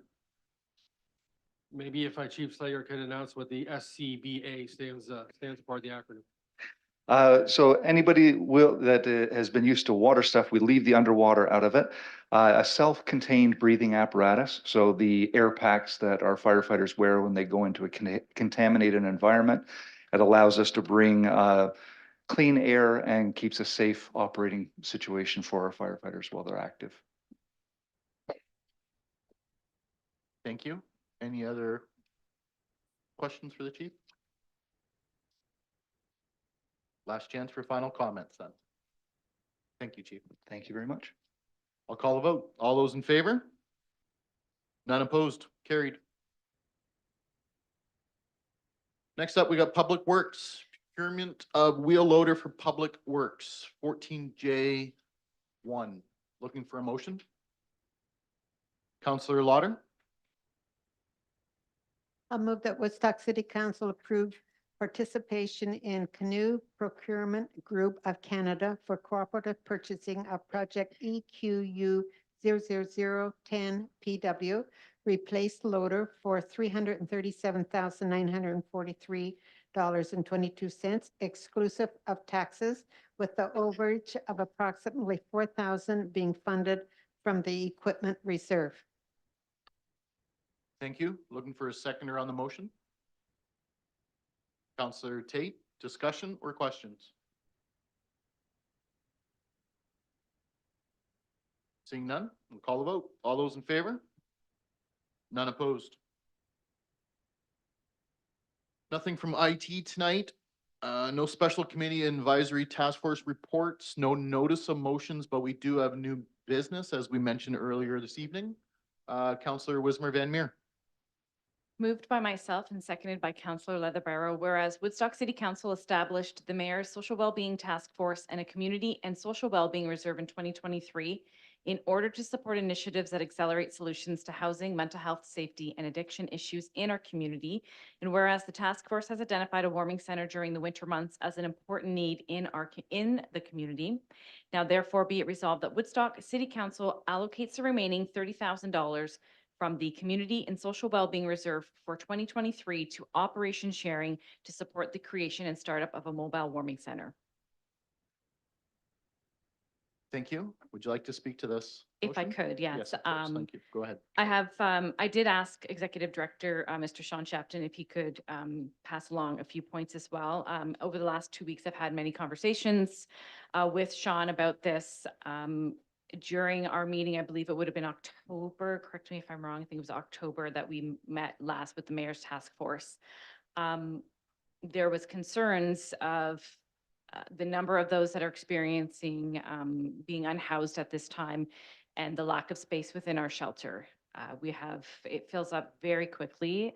Sean had been saying that usually between 5 and 6 on normal nights, they were full. So as the colder weather is coming in, we are seeing more individuals are going to be left to fend for themselves to try to find a spot to keep themselves safe.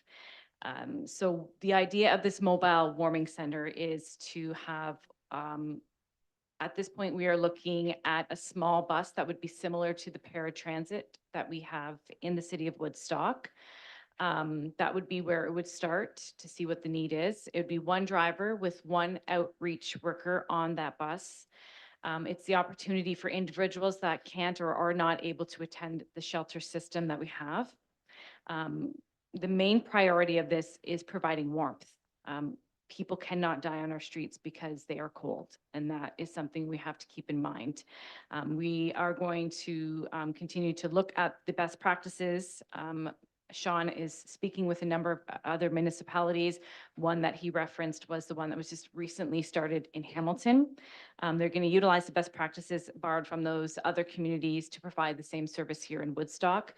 The reason that we're asking for this to go forward now is to ensure that, I'm trying not to be a pun, but to mobilize this idea. We don't know how soon this weather is going to change. We can't predict that. And it may not be able to wait until our next meeting in mid-January. So to allocate these funds, that it can at least give Operation Sharing the ability to have the funds available and to get it ready to go. And the idea is the mobile units can also, there can be routes, there can be checkpoints. Those are all things that Mr. Shapton is continuing to look at to see what is going to be best. Is it going to be on nights where we have cold weather alerts?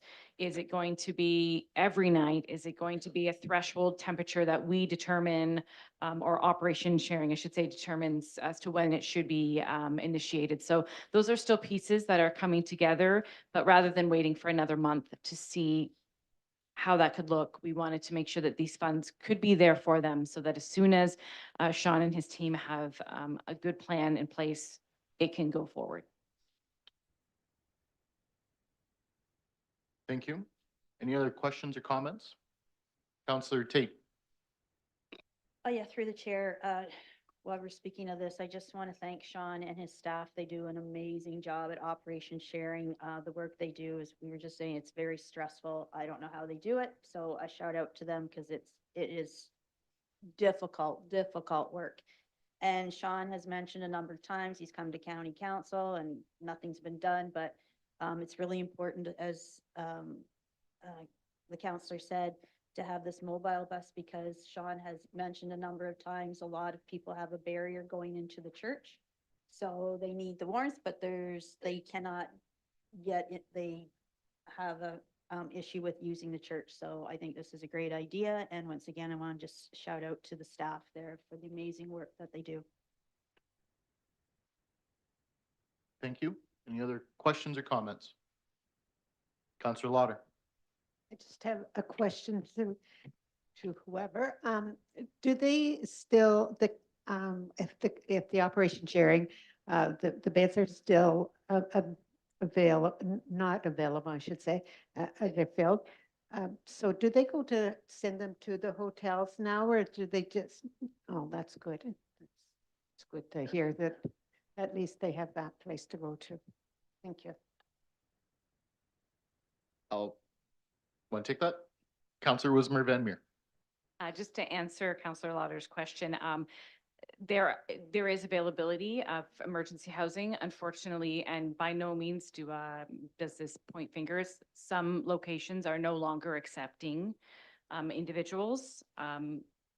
Past circumstances have led them to make that decision. So as much as there are some that do, there are a number that no longer are. So that is a very large number of folks who may not be able to seek shelter, unfortunately. Thank you. And I think this is a good use of $30,000 for this. We don't know what the winter is going to hold. So thanks. Yeah, thank you. I'll just add, I want to say thank you to Councillor Wismer Van Meer. I know you've kind of taken this on the last few weeks. Last time we met was Halloween, actually, October 31st.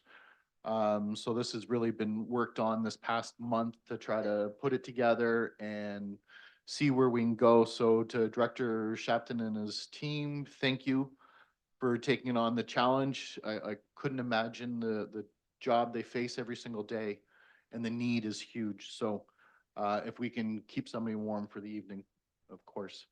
This does finish up, so for also for the rest of council. This is the rest, the total of $150,000 from the OLG grants that is going to be spent. That's why we kind of put it to the $30,000 mark. We wanted to kind of use that up, so we haven't exceeded that at all. And then come January 1st, I'd like to welcome the public and all the organizations and thank them for all their input, because there's 30 of us some days sitting around the boardroom talking about the different needs here in the city. But we are looking at different ways. It's a community social well-being task force. We want to help any way we can. So if there are needs being recognized, we would love to hear about it and welcome somebody to the task force to discuss it and see where we can go to help in any way forward. Because January 1st, of course, as per our budgets, we do have another $150,000 we're going to take from the OLG slots and look at ways that we can help the community. So if there's no further questions or comments, I'll call the vote. All those in favor? None opposed. Thank you, everyone. Next up, we have the draft bylaws. Councillor Tate. Moved by myself, seconded by Councillor Lauder. The following bylaws be given a first and second reading. 9646-23, a bylaw to provide for the dedication and naming parts of highways in the city of Woodstock. 9647-3, a bylaw to amend the City of Woodstock Municipal Code, Chapter 153, Property Standards Officers Appointments. 9648-23, a bylaw to amend the City of Woodstock Municipal Code, Chapter 134, Officials and Appointments. 9649-23, a bylaw to provide for an interim tax levy. 9650-23, a bylaw to authorize the borrowing of $5 million. 9651-23, a bylaw to provide for the delegation of powers and duties by council in order to authorize the fire chief to sign compensation, funding, subsidies, and grant submissions and applications on behalf of the city of Woodstock. 9652-23, a bylaw to amend zoning bylaw number 8626-10 as amended ZN 8-23-14, 132 Dover Street. 9653-23, a bylaw to amend zoning bylaw number 8626-10 as amended ZN 8-23-1229 Clark Street.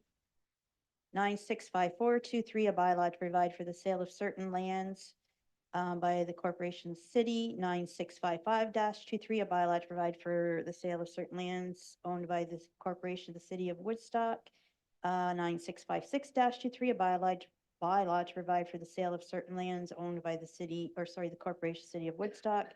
8657-23, a bylaw to provide for the land exchange of certain lands owned by the corporation of the city of Woodstock and Cedar Creek Golf Club Limited, and to release the access easement registered as instrument number 309005.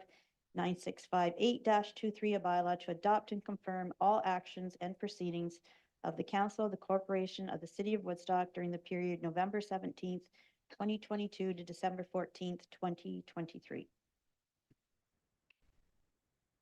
Well done. Any questions or discussion on any of those?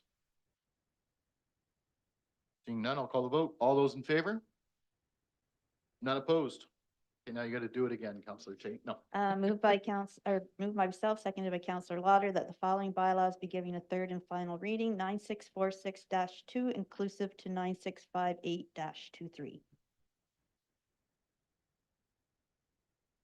If my ears, I believe you left off at the very beginning, 9646-23 inclusive to nine. Oh, you did. Yep. You're right. Yep. Thank you. Any last chance? Questions, discussions? Seeing none, all those in favor? That is carried. And with that, we have questions and addresses by members of council. And this evening, we're going to start on this side. Counselor Martin. Thank you very much, Mayor Accioni. I don't have a whole lot to say tonight, except it's great to see some festive colors in the room tonight. And I guess that's my wish, that our community has a happy, peaceful, relaxing time with family and friends, that we don't overindulge. Just preaching to myself there. Yeah, it has it has been a very interesting year. I am looking forward optimistically to 2024, and yeah, just really wishing everyone some happy holidays, no matter how they celebrate them. Well said. Counselor Leatherborough. Short and sweet, just how I do things. Happy holidays to everybody. So stay healthy, and I do hope everyone gets some serious rest. Thank you. Counselor Lauder. Thank you. I couldn't end the year without saying something from the art gallery. So from the Woodstock Art Gallery, they will be launching several new emerging artist programs in 2024. The first after-school open studio program for students 13 plus focused on post-secondary prep. Finally, the gallery will launch Creative Pathways, a hands-on process-oriented mentorship program for emerging artists. In this collaborative environment, students work as artists to plan and organize ideas to ultimately create a body of work to exhibit at the Woodstock Gallery. Please visit the gallery website in the new year to learn more about these special offerings geared to our future leaders of tomorrow. And I got my tickets to go on the bus tour to see the city lights on Sunday night. And if anyone is interested to seeing a lot of Santa Clauses, go up Bower Hill, go drive up Bower Hill. I think there's 30 the last I heard. And it's quite a sight to see.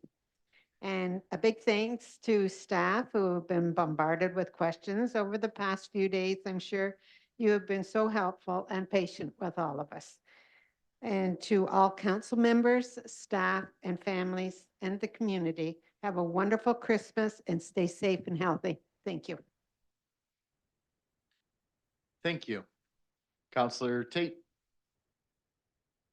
Well, of course, I have to mention yesterday at the budget, so just for the public's benefit, because when you get your tax bill, please do not blame Woodstock City Council, because it's, when you open it, I don't think they understand, and it was a recorded vote, so I want to make it clear that myself, the mayor, and the mayor of Tillsonburg did not support that atrocious increase, and I'd like to thank the mayor for his leadership to try and cut a large portion, which did not go through. People need to start paying attention to what's going on over there. Just for a little bit of background, the last 2 years, there has been almost 100 staff added, which is 15% of their workforce. And in this budget, there was 41. So when you read some of the comments in the paper, you need to understand what actually went on there and the stuff that was in the budget and the stuff we tried to pull that did not go through. So I think it's extremely important because it is going to be really tough. The number one call I got this year from people was about our taxes. And when they open that tax bill next year, it is going to be devastating. And I mean devastating. This is a very happy time of year for a lot of people, but it's also known that it's also the most stressful and for depression. So we need to be recognize that not everybody goes through what some of us do, and that it's a difficult time of year, and especially with the cost of living and the increase that's going on. I just want to comment because, you know, being a woman in politics is difficult. And we have way more barriers than a man has to go through. So I know when I first started, people would say, oh, you don't smile enough. Well, I'm in a business meeting and it's serious and I take it seriously. And then I can be quite authoritative, which for a woman, people don't appreciate that. But if it's a man, then it's okay. So I know there was a couple people that didn't like my comments at the council and for the budget. And I just like to comment that we are entitled to our opinion, whether I'm a male or female. And I was talking to a friend of mine that's a male, and I was telling him what went on and some of the comments that came back to me. And he sent me something funny that I need to read off. So he said, I may not know everything about women, but there's two things I do know. One, never, and I mean never, tell a woman to shush. And two, well-behaved women rarely make history. So I just thought the women that are in politics, it is hard for us. It is very hard. And when we voice an opinion, it's because we are allowed to voice an opinion. So anyways, everybody have a Merry Christmas and see you next year. Thank you. Councillor Wismer Van Meer. She says that with authority too. I'm going to keep it short as well. It's been a long night and I'm not going to cry this week because I've done that too many times here. So just a quick note, next Thursday is the downtown shopping night. It's the last one before the holiday season. So please get downtown. There's great things happening at Museum Square with the BIA. It's just, there's a lot of excitement. There's a lot of buzz. And I really hope people are getting down there because it really is fantastic. And I see the photos and I see people's videos and kids are loving it. So we're all kids at heart. So even if you don't have little ones to take yourselves down there and enjoy it. I want to thank, I've had a lot of people reach out to me about my grandfather's tree. I won't cry, I promise. And it's very heartwarming for my entire family. So thank you very much. Yesterday, he would have been 108. So it was nice. I had people that sent me some amazing photos. I threw it out on my Facebook, just asking if somebody could capture a nice digital photo for us because cell phones, as great as they are, they just don't capture exactly what we want. And I had 20 people at least reach out to me. Somebody sent me drone footage last night that they went and did. So it's really amazing. I mean, it's fantastic we have that. So thank you to our community for not only loving that tree as much as we have, but celebrating it with us. We really appreciate that. However you plan to celebrate the holidays, whether it's quietly or crazily or however you take this time between now and the new year, I hope you do it safely. I hope you do it with happiness and health. And if you have the ability to lend some help to others in our community, please consider it, even if it's dropping off some canned foods to our local food bank, making a donation to one of the local organizations that work within our community. However, if you have that ability, consider that even as a gift to somebody else. It's a really great way to honor and gift to other people. So thank you. Have a wonderful holiday, and over to Mr. Schadenberg. Thank you. I'm glad to hear you got the photos you requested as well. Yeah. Councillor Schadenberg. For the first topic that I have is about the Woodstock Museum. I'm going to quickly look at the curator and see if the vintage Christmas cards are still available. She nods yes. So they're certainly available Tuesdays through Saturday, 10 till 5 at the Woodstock Museum. Vintage Christmas cards, $20 for the set. But what's interesting is they've created one of sort of a classic shot of what Museum Square looked like in Christmas of yesteryear in the city of Woodstock. So it's one of those ones where even if it's seemingly late to be handing out Christmas cards to friends and family, to purchase a set of those cards, maybe you frame them and give them to friends and family that way as a picture of Museum Square. Woodstock Lakers hockey team have a fundraiser on Saturday night, December 16th, game 7:45 against Petrolia. It's Hockey Fights Cancer Night, so the proceeds for the game are going to Hockey Fights Cancer and also the Sakura House. And the jerseys that the players will be wearing for the Woodstock team will be up for auction starting at $75, but they're very impressive jerseys created by TKO, a jersey company. And so they'll be selling them, and the admission is only $5.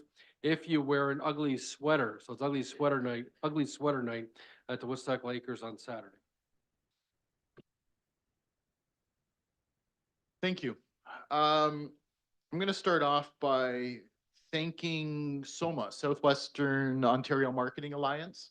I had economic trade mission to Japan. I just got home on Friday evening. It was extremely successful. It was really busy. We met with, actually met at the gala of Princess Takamoto. You want to see somebody that loves to dance. She was on the dance floor from literally the very first song to the end of the night. It was so incredible to see the local Japanese business people that were there enjoying the company, and you don't realize how big of a deal that is until you speak to some of them and the response. So I want to say thank you very much for everything they did for the Maple Leaf Gala that night, as well as with the Ambassador Ian McKay and many others that were there at that evening. Also, we had a reception at the Canadian Embassy that was extremely successful. We were the first group that were there since COVID, so they're very happy to see that trade continuing on. Earlier was mentioned by Mr. Hammond of the response, and I think it was Councillor Tate mentioned how the businesses respond so well to our economic development. And when you're literally 14-hour flight away and people are telling you that in a foreign city, how much they love doing business here in the city of Woodstock, I just want to say thank you.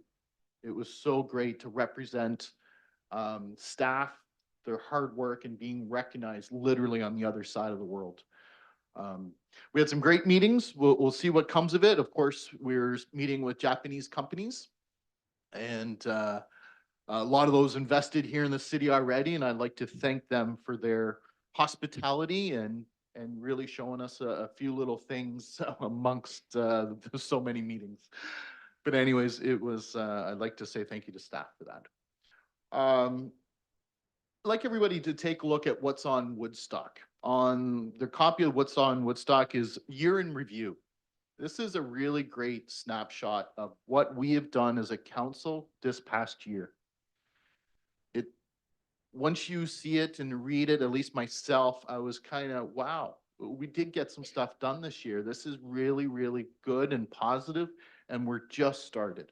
So I'm really excited and want to say thank you to this council for a very successful year. Sunday, going to be on the Tour of Lights. I'm excited to see that roughly 50 minutes here, so we're going to be out there. Had a chance at lunchtime today to quickly run over to Huron Park Baptist Church where Christmas Place is. It really makes you understand, and it really brings me to my childhood. I've never kept it a secret. We went to Salvation Army on a weekly basis, and we took advantage as a young family, single mom, of a lot of things this community did. And I was really proud to stand there as a mayor of the city of Woodstock and see so many families able to shop for their loved ones at a very reduced price of like $1, and they're getting all this stuff. They're able to shop for their loved ones. Thank you to Operation Sharing and all the volunteers that were there today and will continue to be until the end in Christmas time. And of course, we've had a tradition in our family that my daughters weren't allowed as kids to open up any presents until we went to Operation Sharing. We would go to Operation Sharing in the morning. We would serve food, give out everything else, and then we would go home to make sure my daughters appreciated what we had. So this year I got a granddaughter. I can't wait. Start new traditions, hopefully, maybe not this year, but going forward. I just want to say thank you to everybody that is so generous. Please give. The need is huge. We can't give enough, unfortunately, for the need, but I'd like us to try. Okay. And with that, from my family to yours, Merry Christmas, everybody. Have a very safe, healthy holiday season, however you celebrate it. With that, I'll call for an adjournment. Counselor Wismer, second by Counselor Schadenberg. All those in favor? We are adjourned. Good night, everyone. Happy holidays.